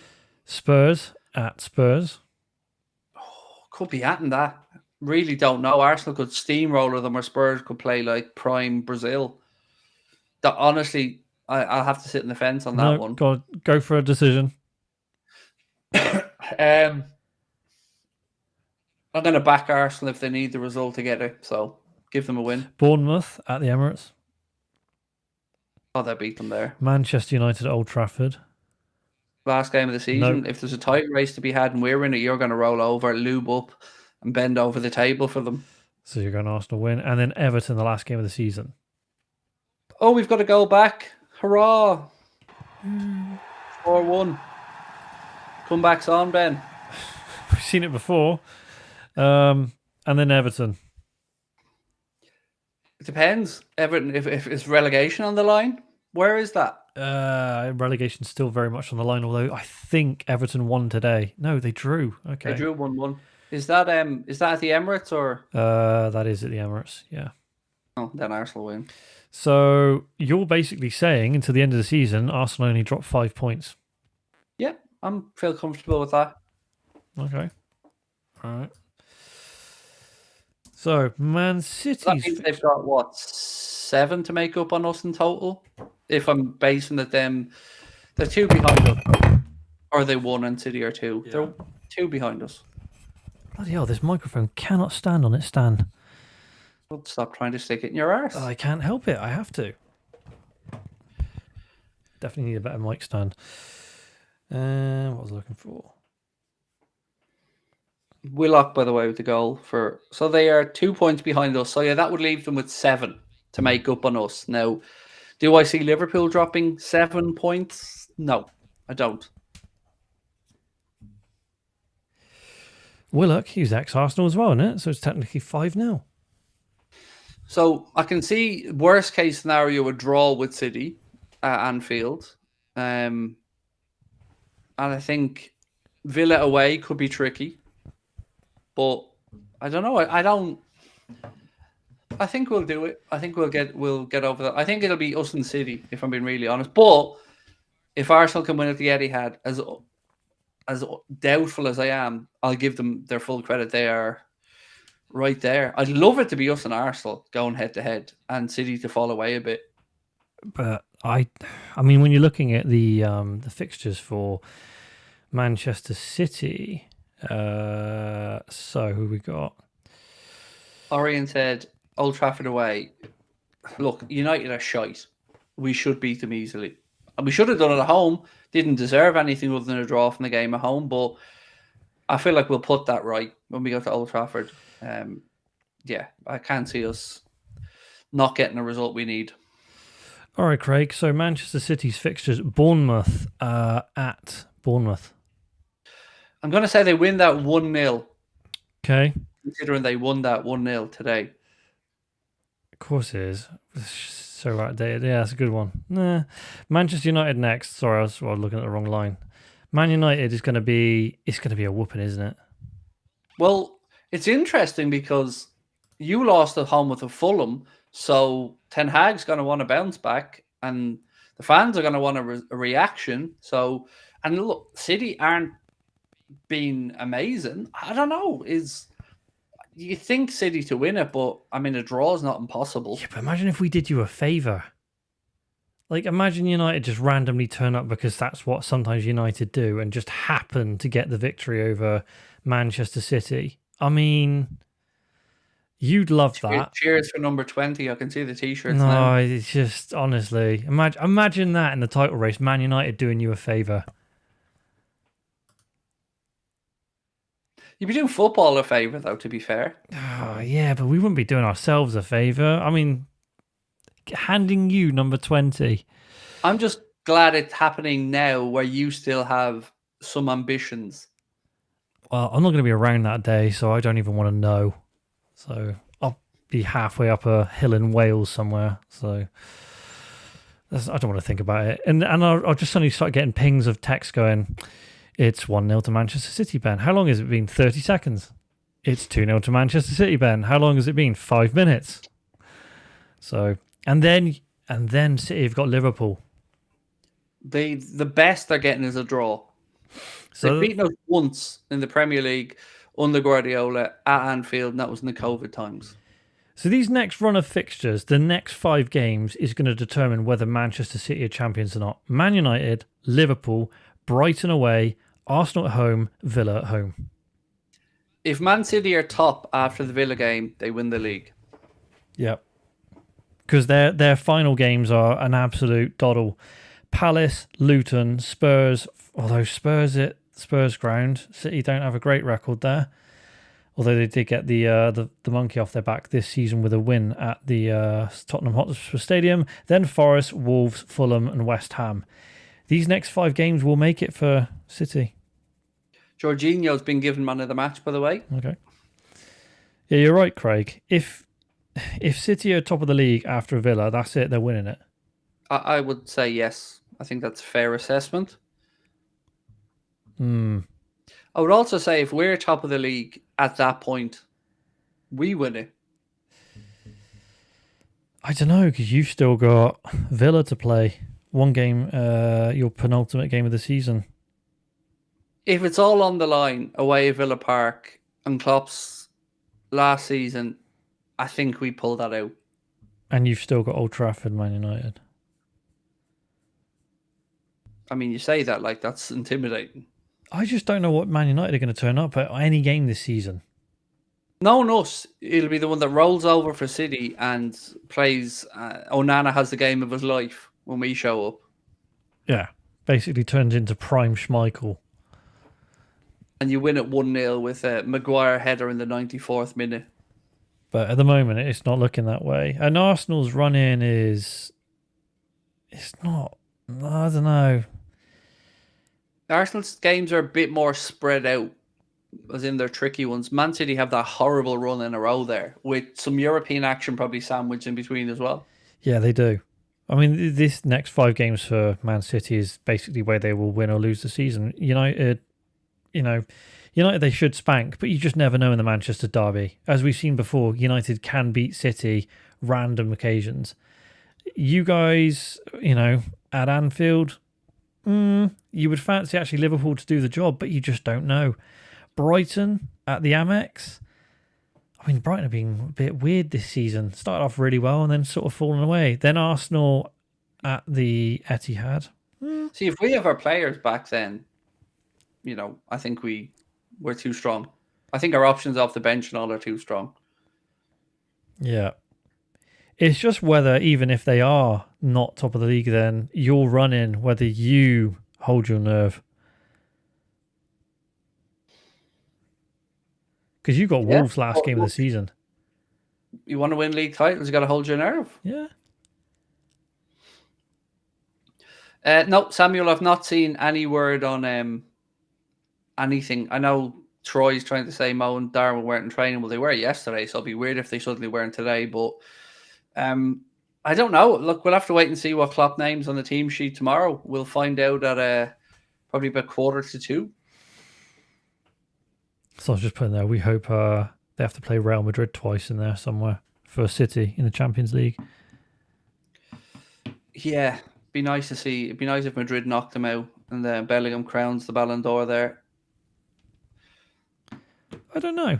I mean, I'd hate to see City win 2 Champions Leagues in a row. That would be horrible. Again, it's especially if the charges follow up and stick. It all just looks like the footballing public have been robbed again of real winners. But where do you stand on the players themselves with the trophies? Because the players have done their jobs. They've played to the best of their ability. They're not the ones who've done... Well, they're just playing for the club. So you strip the club of the titles, you strip the players of their titles as well? I don't think anyone's getting stripped of titles, to be honest with you. I don't think that's going to happen. I think points deductions, fines might be the way. Ryan said Steve said that they didn't train, they only did rehab yesterday. Well, Steve, as I said before, knows his stuff. So, as I said, it's going to come down to what happens on the team sheet. I don't want to second guess it because I truly don't know. It'd be awful disappointing if none of them are available, none of the 3. You hope at least one. So we've got 5 minutes that we're added on here. We've had 3. Arsenal cantering to a 4-1, although at least that's helped the goal difference from our side. Pulled one back from Newcastle. Only slightly. Won't help Eddie Howe's future. Do you think he sees out the season? Yeah, I think he will. I think they got Tuchel and Mourinho certainly feel like the 2 I think that they will look towards. Jose at Newcastle would be a weird one. Your table is wrong, missing City's results. Yeah, we couldn't be arsed to fix it yet, Daniel. Like people, everything just updates by itself. No, most things are manual. This isn't TV. Although, speaking of TV, no, we're not going to go there. Yes, we're definitely not going to go there, Ben. We'll get the table updated. Don't worry. All in good time.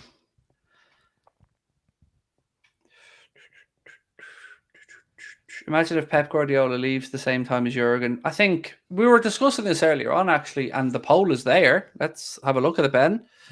We said How long will Pep stay at City? How much longer? And we can end it there, but 1 year. 45% of you guys believe one more year there for Pep. 2 years with 37%, and 4 and 3 years are not really significant there. But yes, you guys think 1 or 2.